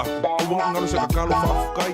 Le tofio tamatane le mumata. Ile afi selva yanne la faso saunga e se launga la o auna. Se o formato o fianna o vani e lo mal bisbisir na tofio tamatani nei vai ngola wuli no se 10 minuti le tani li tu live fa e por klam nei mo tupulanga televou o ma fa tasi tu tu fini ya anna fa solo ile nei ya for really young people. Welcome back to our show. Tu fini anna na tu le wini so o ngole wa mai ala to prize giving ya por la to aso fu ifa pitoa ia wa tu fanga fa ilonga mo fa nau ile mai ayo o ngoni tu sa. Yo Mari e te lo e lo fia fia te fai tau I posts I lunga social media. Toinga post lai it's fia fai tau. Mon. I fai e tu ununga nei mātua fai le congratulate ai lato whanau. Nenga te whanau leo whau o mai kolisi a whanau leo wa whamanu aina I le tofi tai. Po o leaders mo le lua fe luas funma lua. Whanau la lea leia 12. Ia, tapo kalame Mari, vatu staff a manuia. Ia, congratulations to all the students. From the colleges, yo umalato prize givings, yeah, been a lato awards, whatever award you got at the end of this year's prize giving, you have to appreciate it. Tu salava por alto nga award na imawaina. Tana fia mai faftai le tua. Mo le poto malata mai ia o tu ina fo imoi. Ai ma fo forward to sang a to a mai January e o mai le taimi nei o le wo fa wina nisio a onga le to sanga. E le fa ngo fi. So big ups to all those young people who received awards. Nisio a onga lele yo o tu lato prize givings. Ia po aso fa pitoi e fa ta wai fo ia sao ma fa ilonga tu fanga fa ilonga a onga. Ia manatu. Ia fa malo tu ia to. You know when you get that award, that trophy I'm washing ipu. Ia o sing fast paper vo. United o tu matu. This is your work during the year 2021. Ia fai fo ele mo sau na lofa e po sa fai longa ni fu tu sang. Ia tamo fai fo ele stu sanga next year's another year to tamo fai. You know it's going to be an awesome opportunity for you to strive to get an award. If I feel nai mama dad yo taimi fo ni. Yo fai longa online tele prize giving. Ia. Wale to fai fo ele tu langa ko viti le ye. Ia o lo ala lampa pa wa ta tu ma tu I tono mau tamala. Ia lai mata le ha. Ia lai fai my prize giving.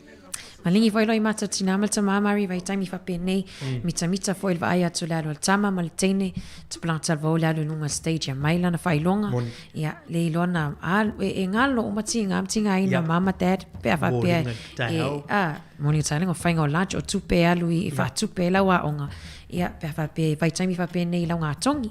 Man, yeah. Congratulations once again to all those young people. A fai foi o most house scholarship mo tau sanga fo. Congratulations. Yes. Man, yeah. It's a long water tatu por kalam apply for those scholarships. Why ele ma fai ona e moina na va nga tupe mana fa munia. Ya pe a ele fel nga lu nga apply. Ya fa tai ni so tala vo le mai tau atu ngor Facebook mo social media. O le mo la va noe e fa tupe mai e university. Ya la tu wa ongo ni so fa la tonga charities who have funds to sponsor our young people. So big ups to you guys. And mane le tasi atu le upo le yaso the word for today for our young people. O se upo nga mo oea nga mo au e toi mai ta tole malu si anga fu ile anga e pe ruma ma fa o ta tu nga ruanga ma o ngolo fa temini ya to fine ana mane to atu e po la ta tu upo le yaso. What's the word for today for our young people? Malo fa tai Maria ole word of the day pole upu mo ne aso ole fa malosi ia mo nai tatu fa na wa onga ai mese nai tatu fa na wa onga ia lo fianga I masuenga lea e fa nga solo lava la tsuenga ia e fa malosi ia per fa peritania ina fo I be strong a wet fa vai ai la tatu le tuanga ni Mari e ma quotes ta ma quotes ia mana ia e fa malosi au fo ia te oi ia o fianga I masuenga. Manei ole upo nei aso fa malosi be strong. Mela le si a maule mo tanto. Another nice quote for us young people.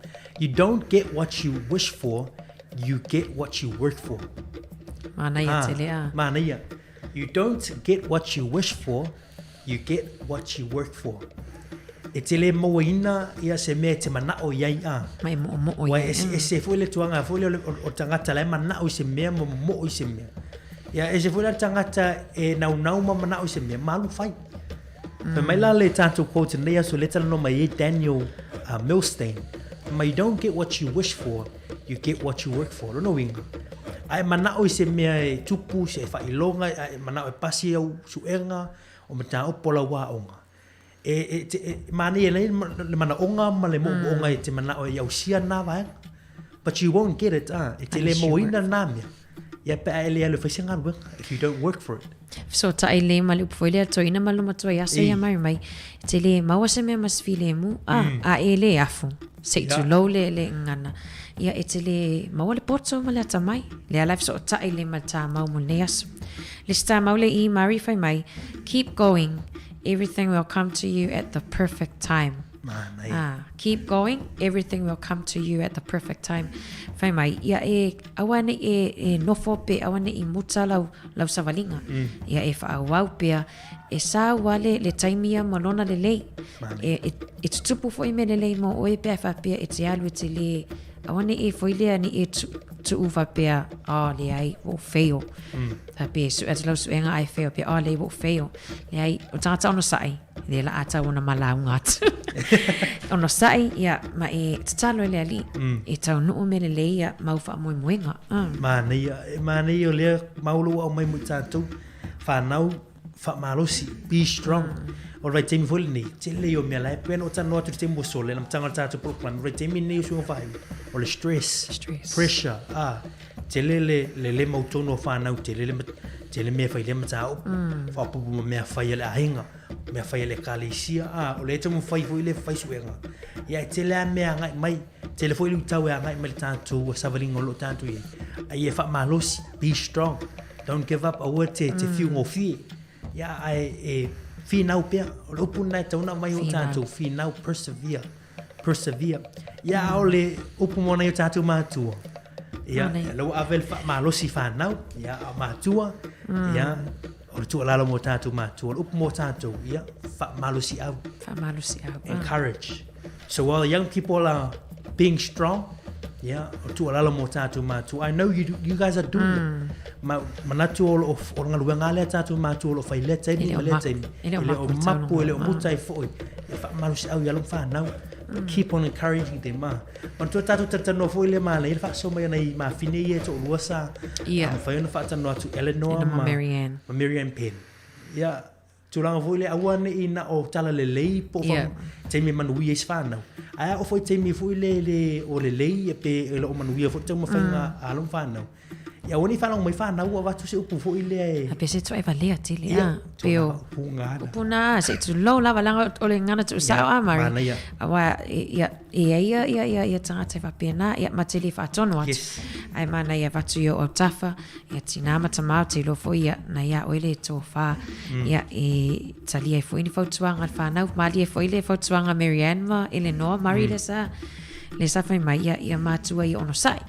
Wa foi ni unga o suenga whanau ni tausanga ia mawal ona sa e le whaingo fie COVID le wha maru mai le tamo Omicron ia le sila ulu po isi fo linga o whama mana ia o tātou upuna mo nei aso mana i le lava tu pese nei me atu whailu te tau i le male upune o nei aso wha malosi au mai upur pese nei atu whailua wha malosi pe atu taliu mai wha ole tātou proclame se fumal 1 minuti lo te nei litu lai wha tau tuar si fonga lo mui Wellingtone proclame tu planga televou.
Talafalava, o lo ingoa o Kalameli, o le Samoa, o te aonga I Makaurau. It's important for me to take exams, set exams, to get my UE credits.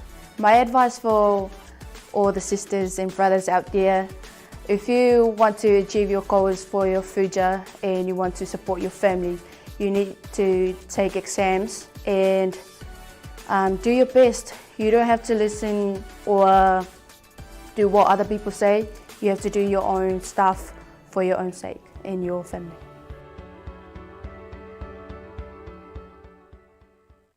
Talafalava o Loingoa Highland Carver. When I leave school, I want to go to university to study medicine, to be a nurse, because I don't see many of my people in that profession. The subjects I need to take to be a nurse is chemistry, biology, health, English, math, and physics. The advice I want to give to students is that when you know that teachers have time and that they're available, is to use their time wisely. And don't be shy to ask questions to your teachers. I know it's been a hard year for all of us, but we're almost there. Keep going at it and don't give up. Te rā mahi, get the treats. Kia ora te whānau, ko tēnei mihi ki a koutou katoa. We know everyone is doing it tough at home and our thoughts are with you all. We want to encourage you to protect yourselves and your loved ones by getting vaccinated. Getting the vaccine is very easy. We've all had the 2 doses. It protects us all and it keeps us together. I'm not doing it for just me. I'm doing it for the people around me to keep everyone safe. Getting vaccinated will help Aotearoa get through this and will save lives. Stay safe, New Zealand.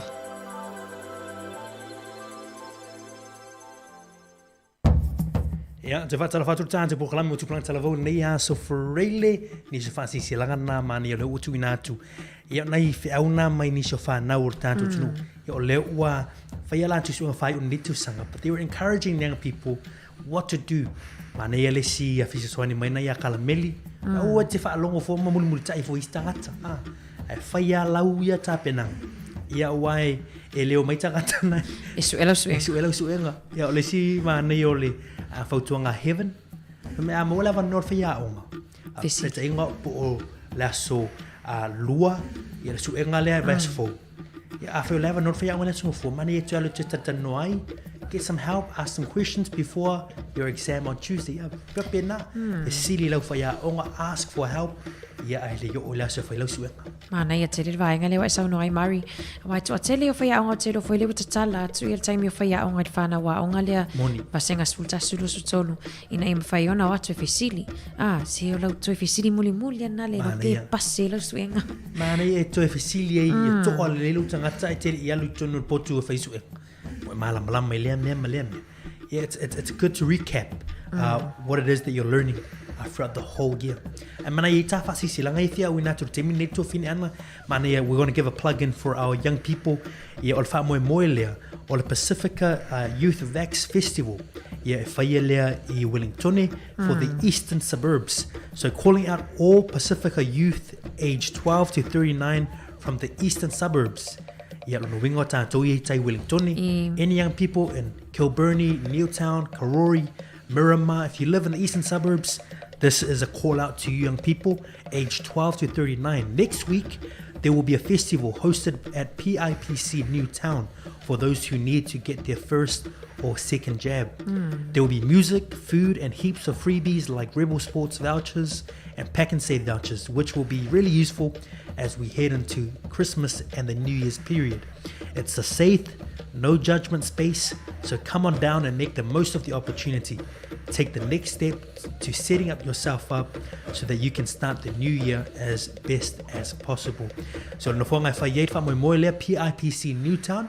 So le hall malumalu le kalisi PIPC Newtown le astonai o mo mua verse 4. Ia mai li tulai se fulu tau se pa ia li tulai tolu I lea woli. Mana ia te le malo whawhatai.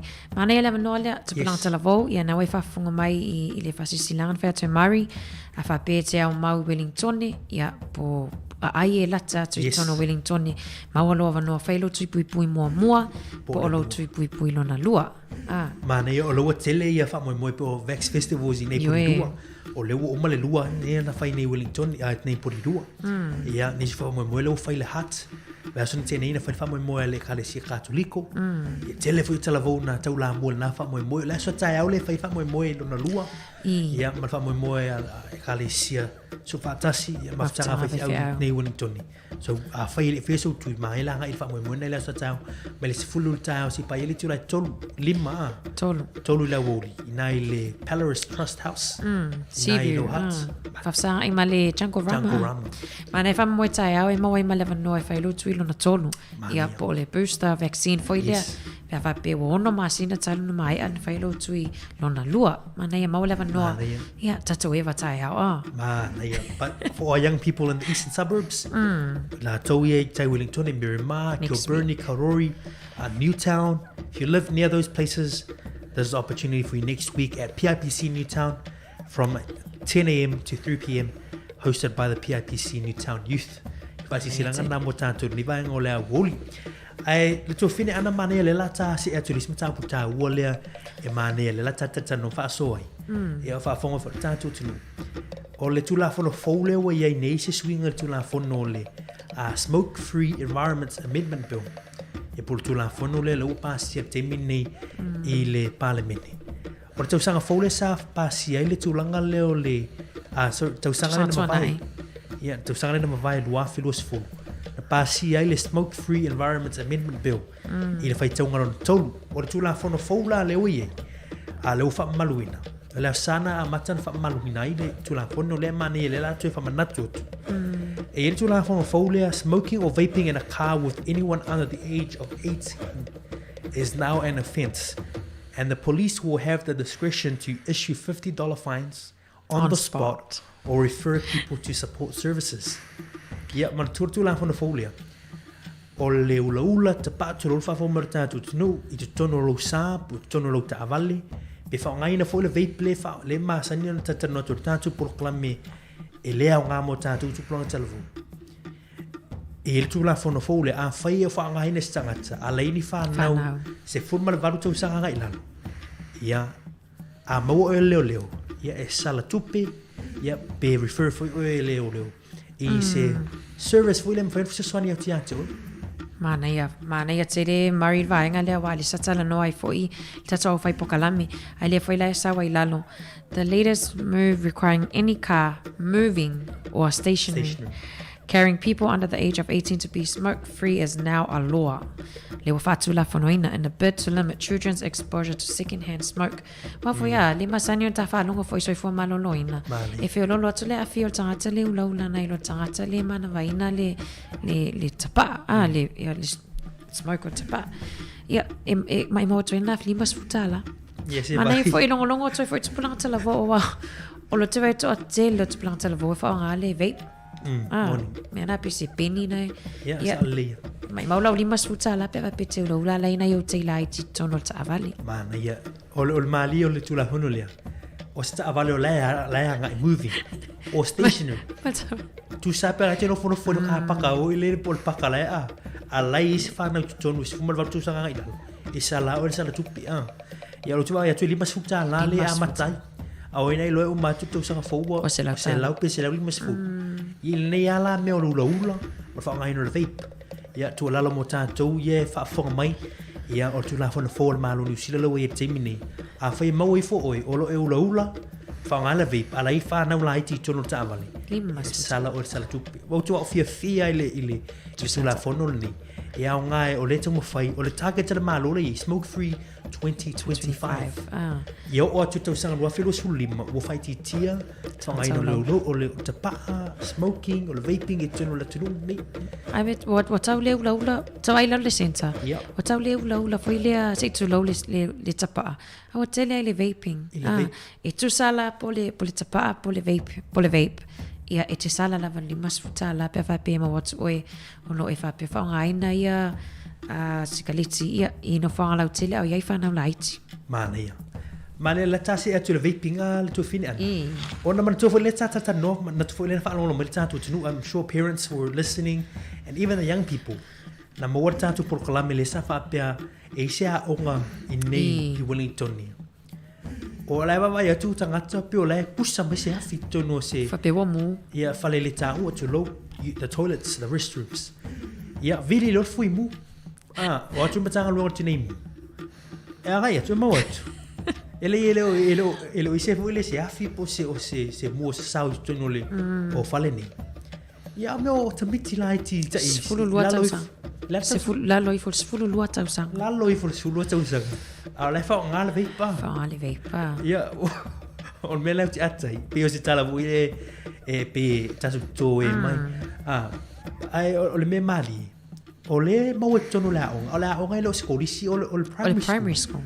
O la o nga vo le primary school e fa na wi le one le ia ono. Ia vai lai atu ia tangata le fimu ai atu o fa na nei o lai fa ngai na le vape. Ma nei atili. Ma lia Mario wa e foi fa manatu foi nei matua.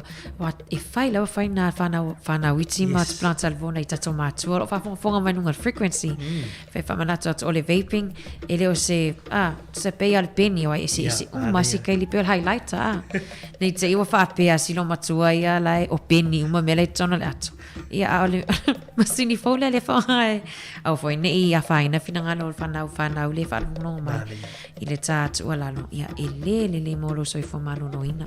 Mani ole o mona fa matala tu ngor tatu por kalami.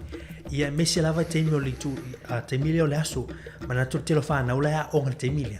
Le fa ipo kalami soi fo malo no ina no tatu li tu. Ana fa tala no fo ta punni. There are impacts and effects of vaping for your health. Mai stanga tele le te mo fai vole ese mai for trying to quit smoking. Ya e fo yo na afianga fu le mo le sifo malo lo ino takata ala wi tu la fo no le mo le tu fine ana ma ne fa ilo ta to te me se fa na me se ma tu tu langa le wanga lu el malo New Zealand all the time fai e te atu le nei ile nei fa ma I call it a disease why tele sifo ma wai sifo wa ya fa nei kanisa ma wai afia i ona le hula ya ol fai talia tangata ma le fa unga tangata le o ia tanto por kalamele le fina ngalo ma fa unga tangata la veia ya ai pe ola tulanga le we're trying to raise awareness to share to your young people that if you want to live longer, you know, if you want to live a healthy life, ma ko ma lo le ye to reach smoke free New Zealand in 2025 o tula fono la ia le ultimo fai le malo e fa tula walo saunga le mo malo sifo malo loi. Moni le to telen ia fa na voile if I my friend said it's better than smoking le ai le na ma fa ma ni mai su enga voile mari e sile atu le afio le tangata ile I ula mua na ilo le tangata le sa ula le fa wa le vaping na ilo tangata le e sile atu le afio tamaiti a onga o tamaiti la iti le fa to after ngofi la vaping for the first time. Sili atu loa afia ilo fatu e afia ilo mama tu atu e o talani le ai matele fa atono atu. But we're just looking out for you guys, our young people. You guys are the future of our country. Ya to masenga selama to mamai ale le lopo o to si pale mia misi minister o tato malo mana ya ole tu lalo na mo tanto tu pro televou tele tu la fono na yin manisho polisi le to file malo fatulang ye il tu la fono le smoke free environments and Regulated Products Vaping Amendment Act, which came into force on the 11th of November 2020. So sangang te nei le sa faile tu la fonolea.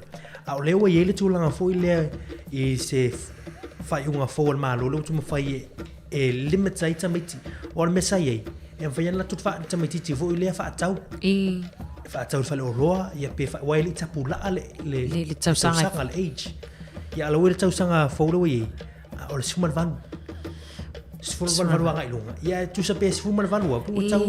Talo sia e venga le pe sful tau sanga. Sful wanga ilunga. Ya.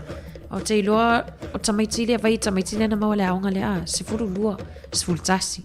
Sful tau sanga Ya tatu tu vai e fuile tu langa le we ni. But young people tu alalo mo tato make sure you know what you are using. Or tele na fa te tenga ni mel vai te lo po ala vai la au ki no na met ai pe e tala vole matu ai le po se pingi it's my scoop hen ana alua o no matua I fai fatau ia feula tono fale wa ita mai te fa na vape tono fale wa fa mai lato ele per sikaliti foi le se salan manon Ai mana ia, tama foi leo fa tau juice.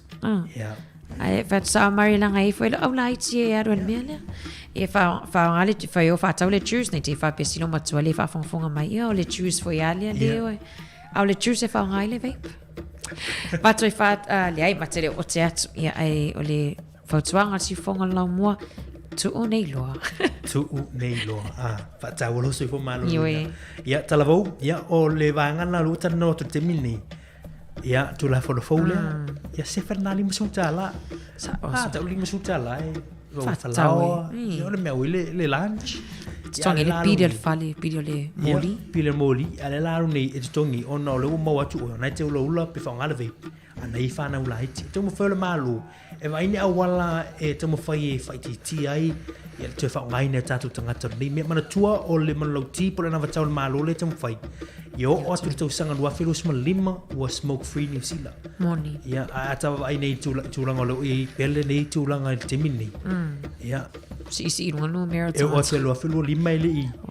E tai ona o mai lalo se tulanga le leile nei a whawhitau. Ia malo pero na sai no tatu tunu male le la vata programe I se pese. Tu te liu mai. Ia na whao atu le niso vanga tau nei niso fiso swani mo whanau. Anga ia tu aisu e mawhai o le nei tau sanga. Male specific Christmas nei pese folea mai a Rachel Lela iau loto o le tama o le folofolanga. Pese senga Christmas mo tātou lunga tātou programe o tupulanga telefon. Malo no tai.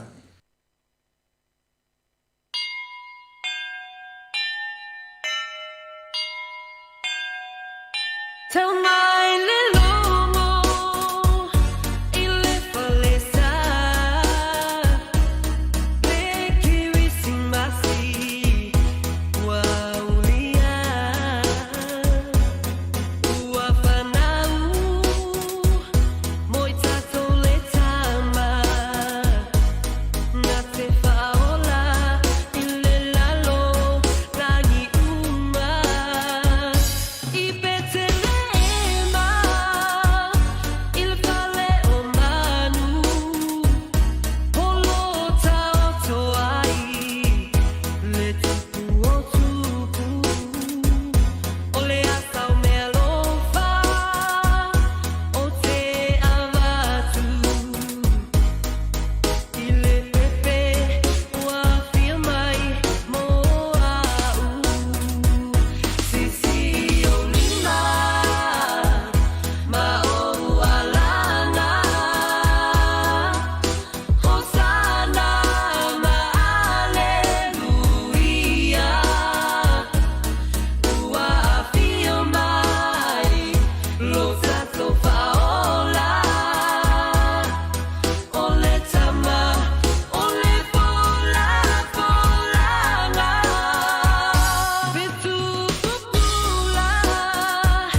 mí me rebotaste. Tú me rebotaste. Que yo te llamaba pila oficial de ti. Y hasta el número cambiaste. Tanto que tú a mí me rebotaste. Tú me rebotaste. Que yo te llamaba pila oficial de ti. Y hasta el número cambiaste. Por eso rueda, que rueda, que rueda, que rueda, que rueda, que rueda, que rueda, que rueda, que rueda, que rueda, que rueda, que rueda, que rueda, que rueda, que rueda. Por eso rueda, que rueda, que rueda, que rueda, que rueda, que rueda, que rueda, que rueda, que rueda, que rueda, que rueda, que rueda, que rueda, que rueda, que rueda, que rueda. Si tú no quisiste los huesos, no venga a comer, que yo te solté por tu mala fe. Si tú no quisiste los huesos, no venga a comer, que yo te solté por tu mala fe. Que Dios te bendiga, manita, y que te vaya bien. Ojalá que te choque un carro y que te pise un tren. Pero yo quiero que tú estés bien jodida y mirándome bien. Ojalá que la suegra no aguante presión y se mete un tiro en la 100. Ahora que tengo dinero. Programa tu pulang telefon nei vang ola so freile ya lungar tanto programa si fonga lo muy Wellington te fa talo fa tu tanto programa ya mo telefon me sorta tanto tu no feno ma fu mai ngaf nei programa ma tu ali tu fina Yo e fatalo fatu ia famalo atu ia ile nga mo nai tato fanau. Yes. Se fotuanga fi mo nai matua ia nga fo ia taua. Mai. Yo ia nga ya ta. Ia nga ia tato umalama ia famalo atu ai ia ile lava mai lava pale mai pea awani ngalo lewa fa muta tautua no Facebook mali YouTube le tu lai ono. Nei awani ngalo la pe foi fatin. Tau ale tu lai ono mai le ono ia o le sunga ya tu tulva. Le vole sunga le ia ya tu foi fisu. La ua yo la Fatini. Fatini tanto programa tanto tu awani ngalo subscribe. Fa ma mula e Marine. Waila ele fa ma mula. Lungo tanto YouTube channel. Subscribe lungo tanto YouTube channel. E ola fiso swani foi le tanto wala. Le au ho ningal. Afeneti lungo Facebook. Like and follow. E pe ole subscribe mo YouTube. Ya tanto lungo ole Facebook. Ole like ya mal follow. Ya ma share tu foi tanto pokala mi ainga mo wo. Yoi. Fai foi ona ma futa mi ainga na. Ya ma fa na foi na. Ile tatu pokala. E foi sa nga ni pokala no tatu fa na ma talavo. Ya ai me sei foi ile tatu so foi ngolo tatu. Il ne atu no. Me sei foi ya le ne atu no sila lo tatu no fo ma way. There are so many important information that is important for young people. Mai ole tele o taimi o ta pena ta pokala me tu fini ana. Tamu fa ya su mai ni mata o po nga mo talavo. Ele o mai ni me ele nga. O mai me tauna nga mo tatu fana. Fa tai fo il fa tau ino fana. Wai o lipo kala me o tamu fa ya le avatu se swani la patai ya ma fautua fo tatu fana ini si fo me o tupu il tulanga tawa onga. Ya mas foi si tulanga e tauna tatano tatu por kala. Io e o foi ia tapo kala me ia itu fa puto etono lo atpona pona le masani on tatal no ai amari ai boto iti tumu atpona pona tupulang talavo wa e asfarai le uma le vatu ai ia fotuanga tima inga foi ia wa la valo tapenai ia mo wa onga ninga tailea fa malo at foi tupulang talavo le fainga wenga le wa mawala tonga wenga fa i wina manuia la to wa onga university fa Famalo atu ya le la eto you're going to give back to mom and dad yes it's a we of langa leman la lofa ya oi man ya tu fine ana o le uma tu uma le suenga mo mua al tatu ngana sa mo malo tu fa no yo le 13 ya o la so to fi do su lima le sa fa le tu suenga malo tu ya tu mas po na mo fa now va ser fa ya le 13 ya sa patron wina ngana sa mo va sengon ngana sa mo la so tofi lo su limo november ya ai e to lua tatu pe to tolu mata po sa mo le i fa to wina o le level 1 ya por va senga le su matasi fa le to su ngala so lua vers fo ya asfitu le a so fito te sema i le tu la lua la wo awani ngalo fa na yo level 1 ya woni ngalo tu su ngale fa le level 1 a so lua fito te sema ile lua la woli malo orva one fa na wiele level 2 ia pol va senga sfun mali lua on latos o suenga sa mon ia le fa ile aso lua ele orva aso fo orva aso tswana ia va aso tu i le aso sfun mal fa po la so lua lea i le itu la i le afa le iwa i tai au. O la tau le whaatinia le tau suenga sa whai o oso. tau sa. O la so muli ane o suenga la sumu whao te sima. Ia le iwa i tai au. O wane ngalo afa le iwa i tai au. Ia le suenga na level 2. Ia mara suenga scholarship. Ia o le scholarship exam mo le Samoa. Ia o le asonga fua. Le aso fau. Ia. La songa fua so no ia taimi o tau suenga la afo le iwa i tai au. Awane ngalo. 9:30 am scholarship exam ngana Samoa. O le mana ia o le tātou ngana o lo ia le tātou matau o inga wha Samoa i tono le aunga me se lava curriculum wha NCEA. Ia o lo au tau i tātou whanau i matau putau Samoa. E mana ia la suenga nei. Manuia le tāpenanga mo suenga wha i tau sanga me se la tau leu uma ia le leva yaso wa tolu ava yaso suenga ia le uma yaso na lua le so le wa tau lunga ia suenga fa ia sorry to fa ia le la tatu ia to yaso na tolu le tuma mau le tuma mau das fo lan suenga Samoa scholarship e mo lan scholarship ia so to ia male suenga le level 1 ia tau lunga tatu fa nau i le level 2 i la so fulu malfa ti sima ilo na solua ila afolive il tai au e ma neto fine ana tu tiato o ani fiso swani musfa now in the exam ya lo watele ya au fo ile fiso swani before the exam tapena ala ni meta una tu fa na tu fa now ya o anga e tono o le suenga ma lo va tai mari ma li ya i tele o video fotuanga fo ipe fa pele e nofo la amata lo suenga stay calm, relax, stay focused, and tell yourself that you can do it. Beol mana ia leina mua lea, stay calm, ia e toa. Awani e stress awale wa itself fa failo suenga, relax, stay focused, ia e bawa le mea le loma fau o suenga. Awani e te popo le fua pena o tingia o ele fale sa wil tai o suenga. Awani e te pole aisa e te pole pia uma. Tell yourself that you can do it. Ia e tatanwina lo tangata. You got this. Mana ia. O le sivanga tau le fai tau le fesili o le pepa suenga. Read through all the questions on the question sheets. Le tau ana vanga lea. Fai tau le manino le pe te fo I fa tolu pe fa fana fai tau fesili. Ye mala malama le fesili. Awai mo tua le ia se nga pe ese le tali al fesili sorry. Ese le fesili.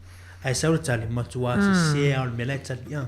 Tau ia read through all the questions first and familiarize yourself with the exam booklets. E le te mi tonu suenga.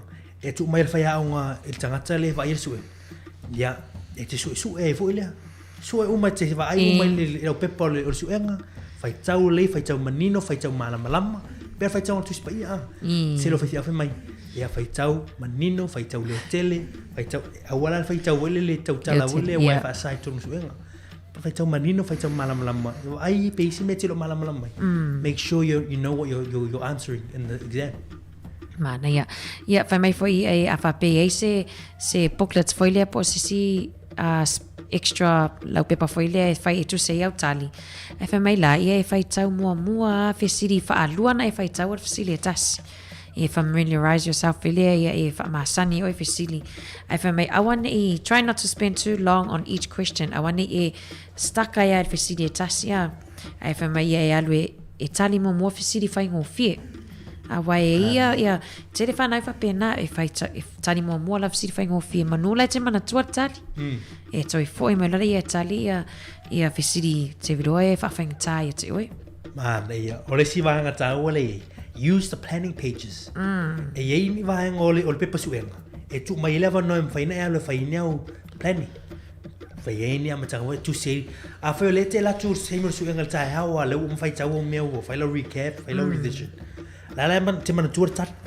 o te mi tono lo me fa a mata lo le suenga te mi na ta lo tu si mai la lo mena e te lo le te man tu mai wa nga mo telling of a city so use that planning page to write down the answers you know off the top of your head pe na sa no tu finiana e ye facili fu ye tawa na wa i lo tali yep e nga la i tamana Ona tatou taimi la fatu tu pia si vai ngam tu fa sale peni mumu. Iwe, male twink. Male twink.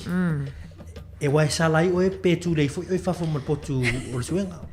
Au foi ni fa nga ina pintala. O le pencil, red pen, twink fa side to swing. If you make a mistake, just cross a single line. Tasia line na te kolosia pe fa pe Wi-Fi se wa se la tali. Peni le la mwanga pe langu ululi. E fa nga te mo suenga.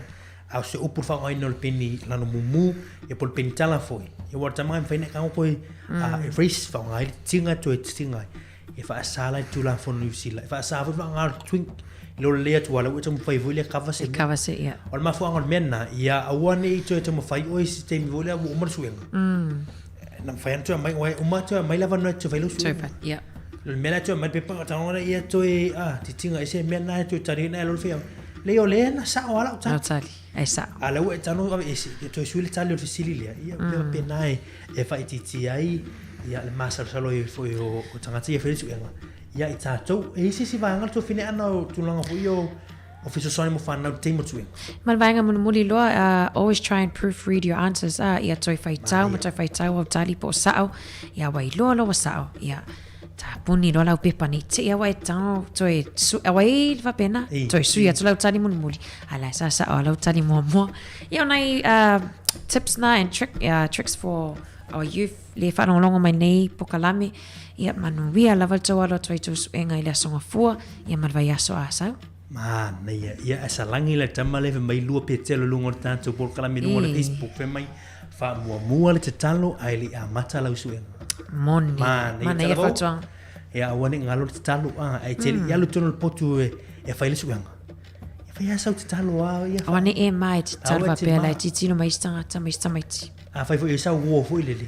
Ana tu ai tu lai ele o toa. Fai se lo tsa. Lai vai tu pio lai. Nervous ta. Nervous ya. Mania lo fai. Sis brother, let's do a prayer. Ta tu talo ta tu li tonu. Fai su nga ia e te alo tu lai ma fan na. Ma fan fai fa le su nga ia e mauti noa. Awe te to popole.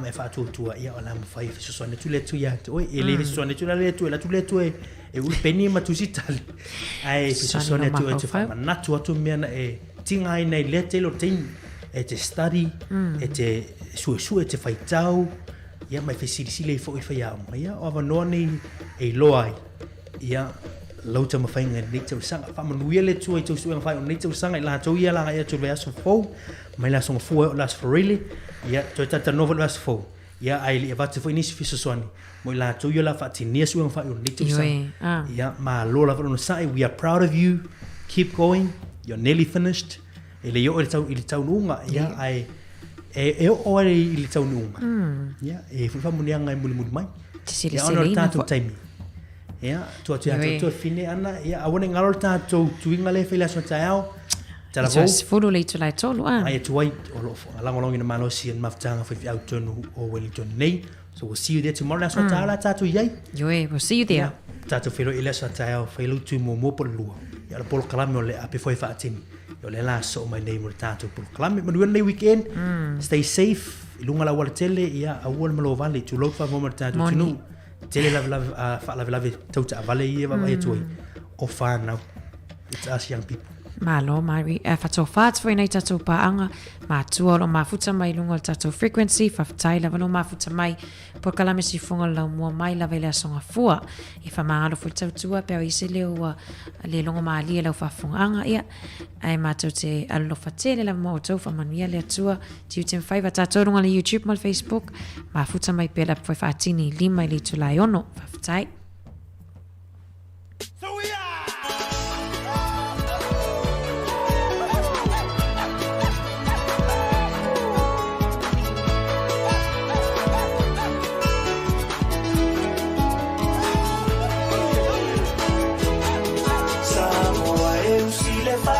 Fonga se io rupese ma fai loa non te leva tu fuo o setana aya ona na fama la malama tama si ona fa asino mama ole ai katawa andale matua moepo malona ai ngato afitu tama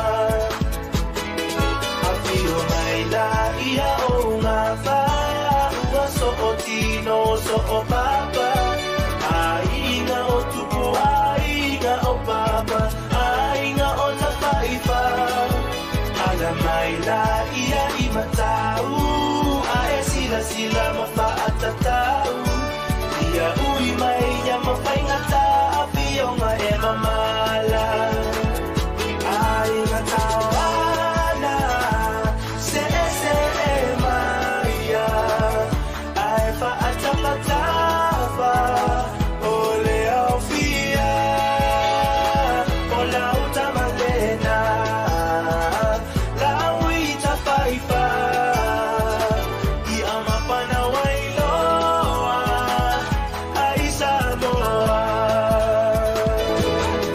Samoa e usile whaafofonga Se iyo pese mawhailoa O te lefa tufua o se tana Aia ona na whamala malama Tangata masi ona paasino manga Ole ai ngataua Ana le matua moepo Malona ai ngatoa fitu o tama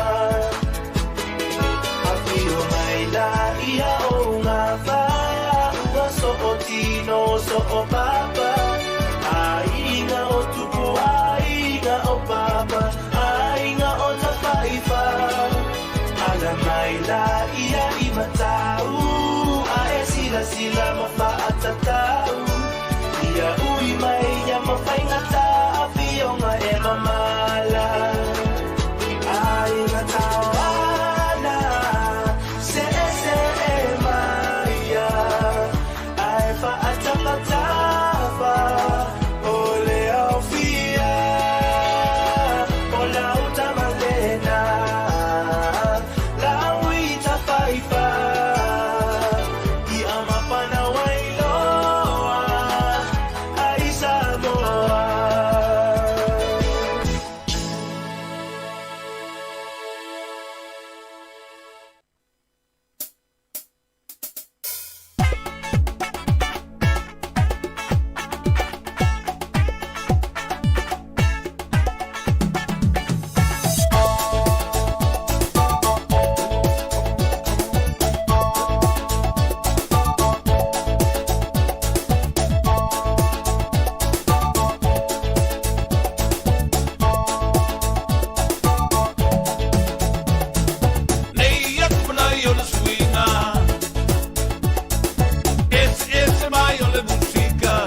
Le tatu plame api foi fatini le vai ngone tautua le sifong la mua ina uono minute o te nele Julai 5 ilungo le tatu tautua ilungo le tatu Facebook malungo le YouTube ya ai fa be foi ilungo le tatu app le o mafuta mai le to tele le tatu watinu ina o mana vai foi nga luenga le yaso to fa malo atu na o mai atu foi pokalame tu pulanga talavau pe ona fa foi ina le usa mal fa valu ma le to fine ya ana fa solo ya to mo foi fa poponga le vai foi te masani le Julai fa ya ole utata wo mai le toi tu la muli le tautua le sifonga la mua ya toi fa malo atu ma toi fa tala fatu le taimi pokalame ole ape foi fa tini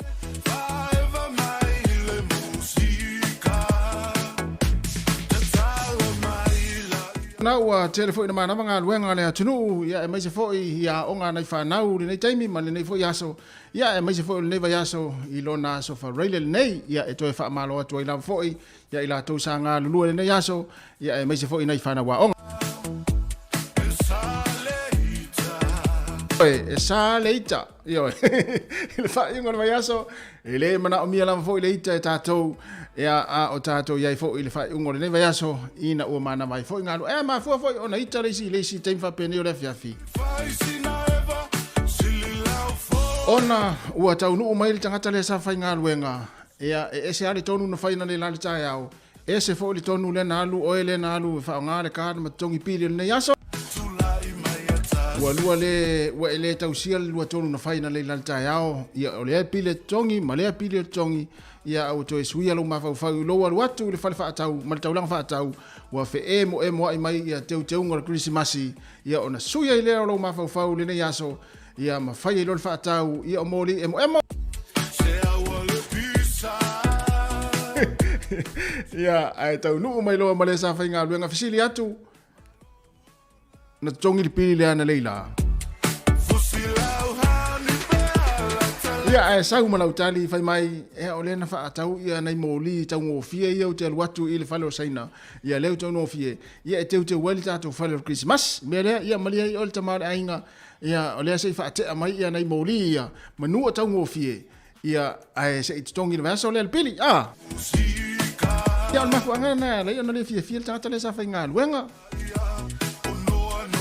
ia ai ole no ingla fo imale fa manatu item fa penei ia ile se me la avesi fuol tato ainga ia oil now e ma nava ma oil nasa fa talia tu fale ma fa fi awol fale ia itulang fa pena ia mo fia ile le fo il fa long tu fa now ia la ma nava mai o sa tinga ina na duenga ia ai fo le fa le tonu atu fa talia tina ainga ia ile le fa long bel fa now ne fiafi ia wa mata fo ia on fa isa se tu lo ia tonu ainga le yaso ia man nei fo fiafi ia mau e tātou le whalawhani ma le fia ina ua i le manuea ia ngā ruenga o le nei fo iaso ma le nei vai iaso.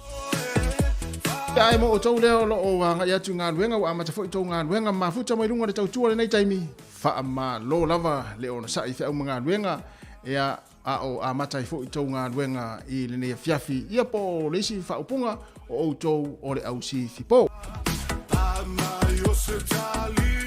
Ia pa mai la stalima. Pa mai la stalima. Wai umar manuia ngā luenga o le nei aso. Fa malo le tautua, fa malo fo i fai ngā luenga, malo fo i ngā lue. O lea lalo lau ngā luenga sa fai le nei aso. Fa malo fa taravat fo i leu se a Angele Aliva, ai uma nawa tamalea a. Ia e mese fo i al fatua e Erika Maoe, ai wa vera skuka o lea fiafi. Ia o kuka la o lea fiafi. Ia e fo i le e pe tuli matai uma le ainga. Ia po lea fo i kuka le tangata le sa fa talia tuli fat.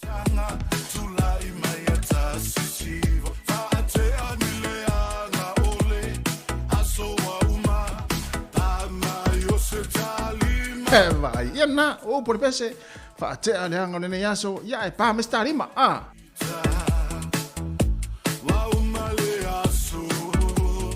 Se fonga la mua mele tato pukala me le pe foi fatini se full minute wa te ai nei le tula lima.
fianga male sunga Isaac Pula ni vaenga le fiafi le tautua se fonga la mua male ta programa le ape foi fatini ina ua se fulona minuto te nei le tu lai lima toi fa malo atu ma toi fa tala fatu le taimi ma lo lava le mafuta mai le tautua se fonga la mua ia o tau fa ma ai ia le tatu tautua le nei fiafi se ia pa ila foi le tu lai ono ia toi fa malo atu ia mana tu foi tatou ia tatou ne Wellington ia le fa mo le o tui pui le o fa tonu ina tai ao ia i le tumalo ia por pitonu o lo hat man hat valley ia anga ia awa fo ia vaenga na pe ona fa tala no to le fionga ia na nai le ulia na lila ia fa mo le o lo ngina malosi ele maftanga so fa tasi ia fa au Wellington por iro man hat valley ia ai mai sei o pulenga fa mai ale hat valley ia manisi fo o nanga fa mai pe ia fo ia nisi o nanga i nei i porirua ia Wellington ia fa mo tele le ata yao ia e manatua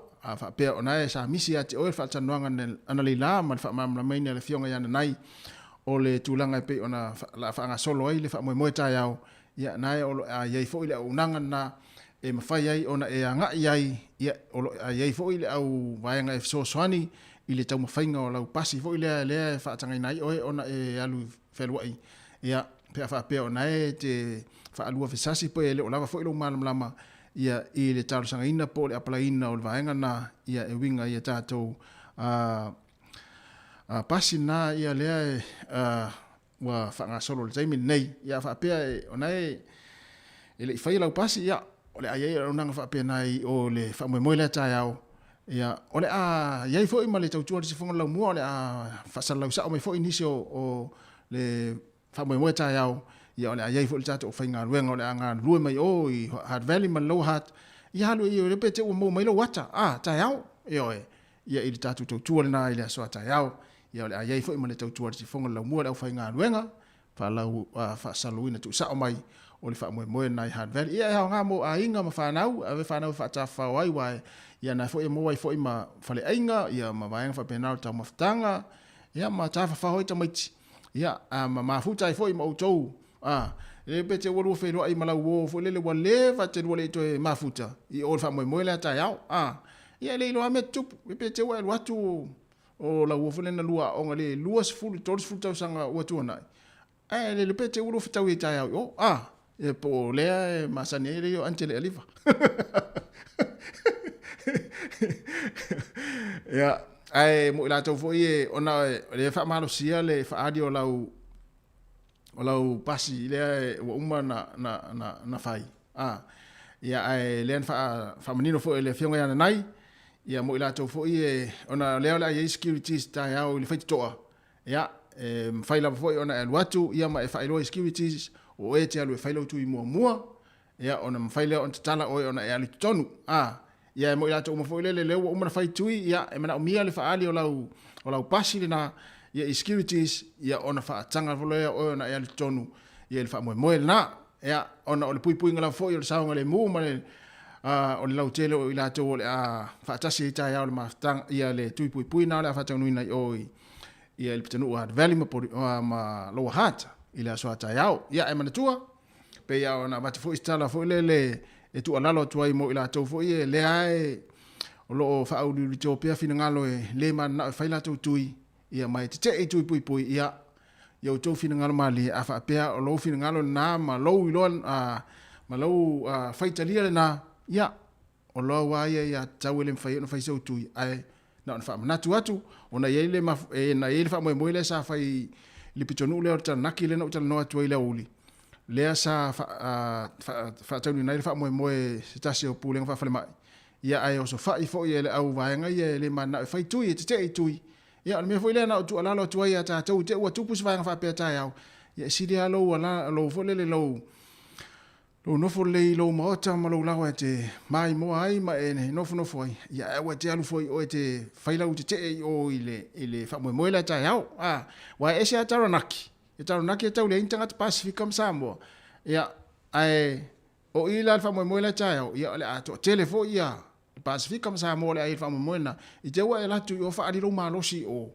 mai fa e te tui ia ona fa ina i fuala ia o le fa mo ta ia ai no fo le fale pe le mana fa so tui ai o te alu fo o te o alu fa so solo te yo ye nei te o solo muri ai si o a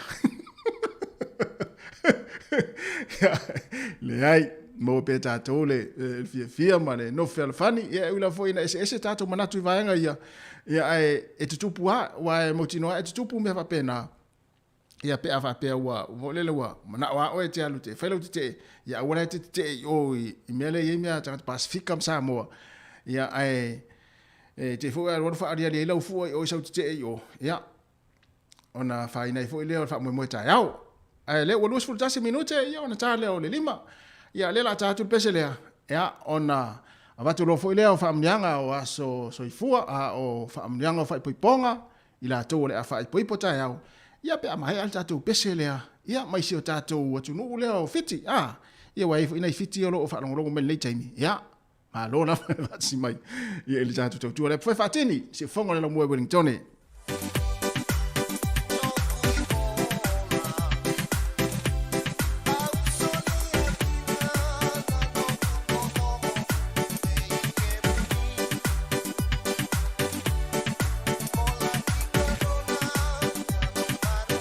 fa talo fatu le sunga ile fa venga fa sayone tamani ile pua fa tai lava ile sunga ile fa mai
La ubele Vai ngocho le lai le tama fucha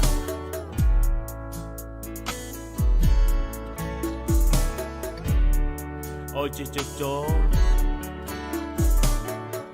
Se lili sama sama yo bautafa E fai lea mabainga O lea lofa Afai ai mucho Lene olaga Ya eiloa Ono Banganga Uma ona fai Waja Uetala Oche Tota Selili Sama Samayo Tafa Afaila Foyele Taya I ave Olela Nama Chala Lona Funga Ua Ulena Singa singa mau eia Veia so uma E foi no leo leo Moi a utofa A faila foi ele taia I ave olela Nama chala lona funga Ulena Singa singa mau eia Veia so uma E foi no leo leo Moi a utofa Vai lema Vai longa Se lo fa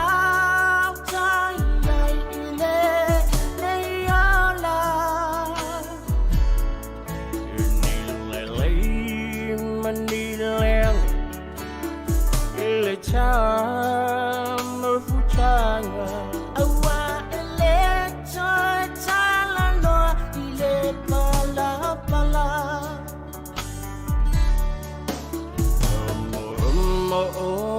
Ngana Look nei changa cha Wile la le wile le soy fuanga Java aselu Shata folumai Tasilo cha alunga sa alungani Afaila foyele taia I ave olela Nama chala lona funga Ua ulena Singa singa mau eia Veia so uma E foi no leo leo Moi a utofa Afaila foyele taia I ave olela Nama chala lona funga Ua ulena Singa singa mau eia Veia so uma E foi no leo leo Moi a utofa La ubele Vai ngocho le lai tama Oje jojo Se lili sama sama yo bautafa Deu whanga maria o le sunga ia paunga tailonga I pule ia mare pese tasi foi ona fatunga faule wa sautu o le taimini nei ia u whaingo ina o le lili sama sama ia o pese la fo e winga I maftanga ia o pese le wa mafu on tatu se I fo le se I toe fa te I mai la ngona ila tau ia o le asau ni fa ipo le so ata yao ta ua lava ia le lofa esau e ta ua lava ia le lofa fa maoni ia pe ia ona ia un tate le tala no ia me tupu me le tate o tinu I Samoa ia ona winga o maftanga ia o motu sia fa fo sei ia ona ole tulanga pe ona I foi ia le vao le ta mama le tina I me tau ungali ia na o tātou sila fia le tūlanga pe ona mai fuli tala mai Samoa ia o mea o tutupu ia o ngai toe mawhauwhau ai la tau ole o le itu whaatasia le sakalameta le whaipiponga mana tua ia o le mea nei o le whaipoipo ia e lese mea ta alo isis whaipoipo loa ma tu whaatasia le whaipoiponga ia o lua tautonga nai lumo o le tua e le whaati atia e se ina I seis ia lo maftanga ia o leo la taim foi nei o la tau umala foi o la sauni whaipoiponga I le aso atai au ia watu foi whaamanianga le tātou tau tua ma le pokalame o le ape foi whaatini ia te utou umalava ia o le tu whaatasia I le sauninga o le whaipoiponga le aso atai au manu ia tele lava o tau aso fia I le aso atai au ia ma fia ma futa I le atua le talo ia e mausalia I foi a inga ia e maisi foi ia whaavai le alofa le ainga. Wa lea awa pia talo le atua ma tuatu le atua le lua ainga fau. Ia, whaavai le atua. Ia, leise mea la iaini whaafita hauli. Ai maafua ona iei whaafita hauli. Ia ona ua vave le ali o le laulangi. Ona mea lea, o la tau umanawa o le talia le sakalameta o le whaipoiponga. Le tu whaatasia I le aso atai au, me le whaiunga le neiva aso, e whaamoni atu le tautua le sifonga le laumua, ia mo outou umalawa, ia o le whaipoipo tai au. Ia poi la tau foi o le ato e whaafau le mafutanga, ia o anniversaries o le atai au, ia, manuia lava, ia outou aso fia le aso atai au, ia ma ia whaavai le atua, mama I le alofa, whaavai le atua mea le ainga fau, ia e mausali ai le lua inga. Ia ma lofa le lua inga lofa I matua le tama ia ma lofa I matua le tene pe o na tamo antele liva ele ata ma na tamo antele liva wa ma mlama I antele tasira tanga le matua mausali le maftanga ona sa fa vai lunga le papa ele fa vai le onone le maftanga ele fa vai lunga ole neone le maftanga le usa antele liva le na fa vai lungo le oi na fa vai lungo le papa le fa vai lungo le neone ya na ole me foi le ya oi la le maftanga ole tu fatasia ya fa vai lungo le papa ai ol fa vai na lungo le neone ya wa to mai ti munga ya eta fea esa o ri antele ia batalvatu fo le sunga sele niuma sel va tele lava ia le mafta mai le tautua le sifonga la mua ia tau fa mai atu alta tau proclame ai fa tele lava se la ngona fo le malosi ma le fia tautua tu lo to pa ia ma lo to ma ia pa to mai mo mai ma to fia mai ia ai tu lo to fitangisi mai ia ona o tangia tu fo ile ma ia Fa'awa mai pere ma futa mai ia ele to ma vo stay mi le to luso faminute ia ona mai ale o tatu tua ia fa tele lava lo to lango mai ma lo to mai mo mai ia I le tatu tua o le ne uli po le foi afiafi si fonga le mo Wellington o le pesen nei ia mo ila to le afa ipo le so ta yao antelea ia afa pe fo net to fa ipo to mo ta yao ia ma nei tele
Ia o le pese mai le mika sista e whaamanuia tuaia so fia i la tau le a whaipoipo tai au.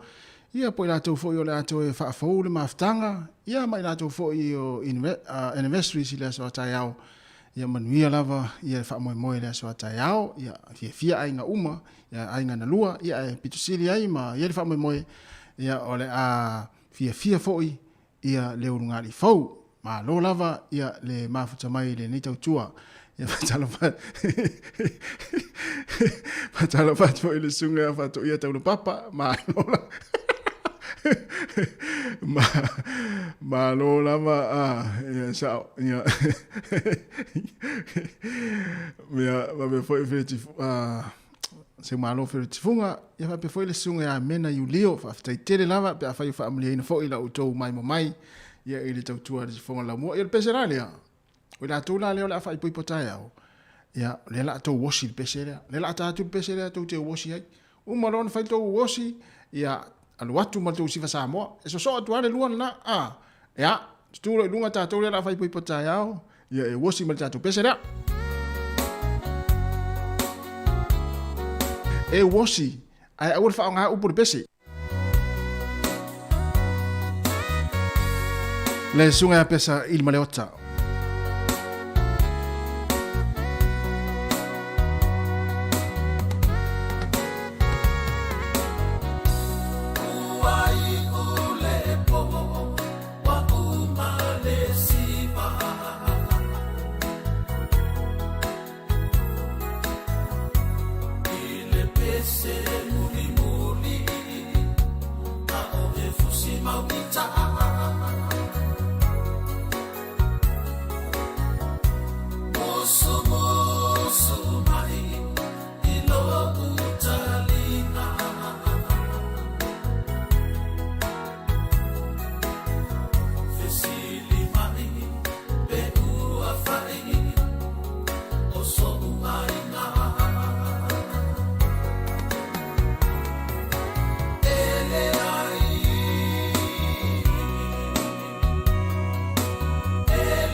le pese na ya wosi ai la to yo la sauni fai poi ponga cha yao ma ai pe no fai atu sei fai atu ala tala le pe no fai atu ta wa le wosi ma fa longo le pito le pese ai o fa nga ina fu ya upo le pese fa nga le pito le pese wosi ai o fa nga ina upo le pese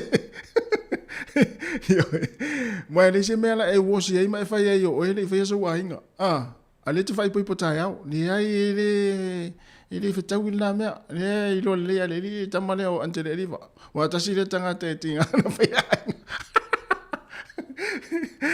ma lo la ma fa tamai le tino wa talo va tu se su ala sa ina ya ma fa tamai o kilani ma pe fo fa tu ya Katerina Amosa ma lo la va yo ta to ala mo wa fia ma ata ya manuia fo yo fai ungo le nei va yaso ma le nei fo yaso ta tu tua ia e toe whaamalo atu, ma lo lava le mawhita mai le tautua risi whonga la mua ia i nene ia fiafi. Toe sifuru tonu minuti ona tāne o le ono, ia ona mai ele o le tātu tautua o le nei aso, ia e whao mea pēa whaafiafianga vai pese, ia tusala lewa umana na wosi vaenga lea e sauni whaipo i potai au. Ia, a mataulia fo ia umolona whaile wosi whai mai lo ma le tangata le MC, ia o le soa le nei o le tam whaipo ipo, ma le teni whaipo ipo, ia, le la o le a iel pese le ala aluatu. O soa ne tam vai baipo Martin vai baipo.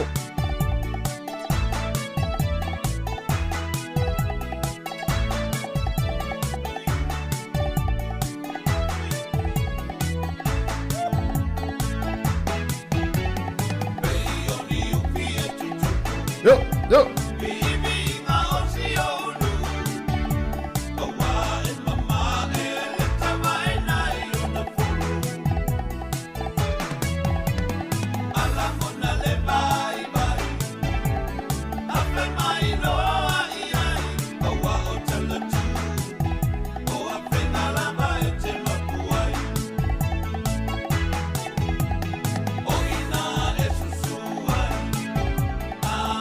Tanga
Pivengo le fionga o fenga mai le sunga aswa Felice Mikaele to fa talo va to le taimi la to u mafuta mai ya le sunga ya misa fuyono angalo fa sta tele lava misa la fionga misa ya va before il falto ya mena pe mai tawatu le fato ama mai mo mai le tawtu ar sifonga la mua ya fa sta tele lava le mafuta mai to iva minute ya o nta leo le tu la yono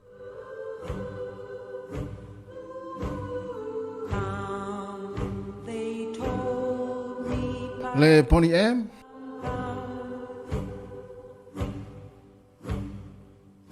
Our newborn king to see, pa-rum-pa-pam-pam. Our finest gifts we'll bring, pa-rum-pa-pam-pam. To lay before the king, pa-rum-pa-pam-pam.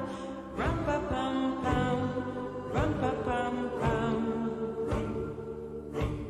So to honor him, pa-rum-pa-pam-pam,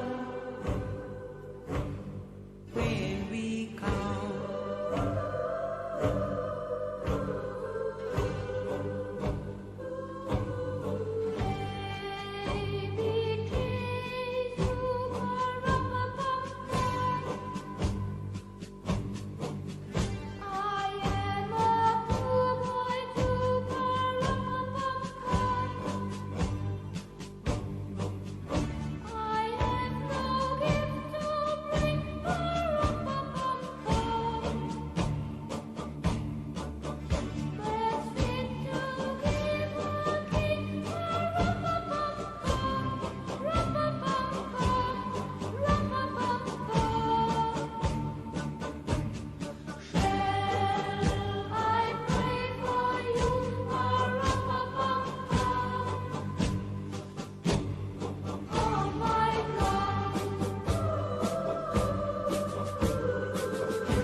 Whawhianga mai le Pony M le pese rum bam bam. E oe, ina ua toi 5 minute o na tā leo le tu la e ono, ia ua iei fwere manatu, o lea ua o mai le taimi e wha mai aina ele tau tua si whango le lau mua o le ne yaso.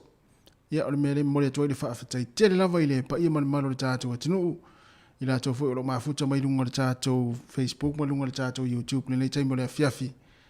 Mune tō le whaatai tele tu sai o le talia le aunanga le si whonga le lau mua i o tō maota mo tō lawa e me si fwoi tōna whare whai ngā luenga le yaso. A mata mai lawa le tūlai fitu le tai ona le ila le taimi o le tātou tautua. Ia se ia pa ia mai le taimi o wha mai na i le tātou aunanga. ia whamalulua te foi, ia a whai ua sala singa ngana o se upu foi, ua le tau tamali, i lau mai mo mai, ma lau whaafunga mai, ia lafo inu le eina se whali tonu, sala ia vala, ia se aunanga, ai ia manuia lava le afiafi le tātou watinu, ia lofa tere mo utou, ia toi wheloa i le wea se fau, le tulai fitu le taimi masani, ia whapea o le altulanga le ai ia le whamoe moe tae ao, le siufonga le lau mua i le whenga tui, ia M5 ona toi tala le tautua, ia ai mata i tū mai pēr le tātou tautua le asoa tae ao, ia manuia lava le afiafi le tātou watinu, ia lofa tere mo utou, whaamanuia fo i le atua, toi 3 minute ia ona tā leo le tūlai ono, ia se vatu le pese lea, ia whaamai ainai le tātou tautua o le ni afiafi, soifo ia Samoa.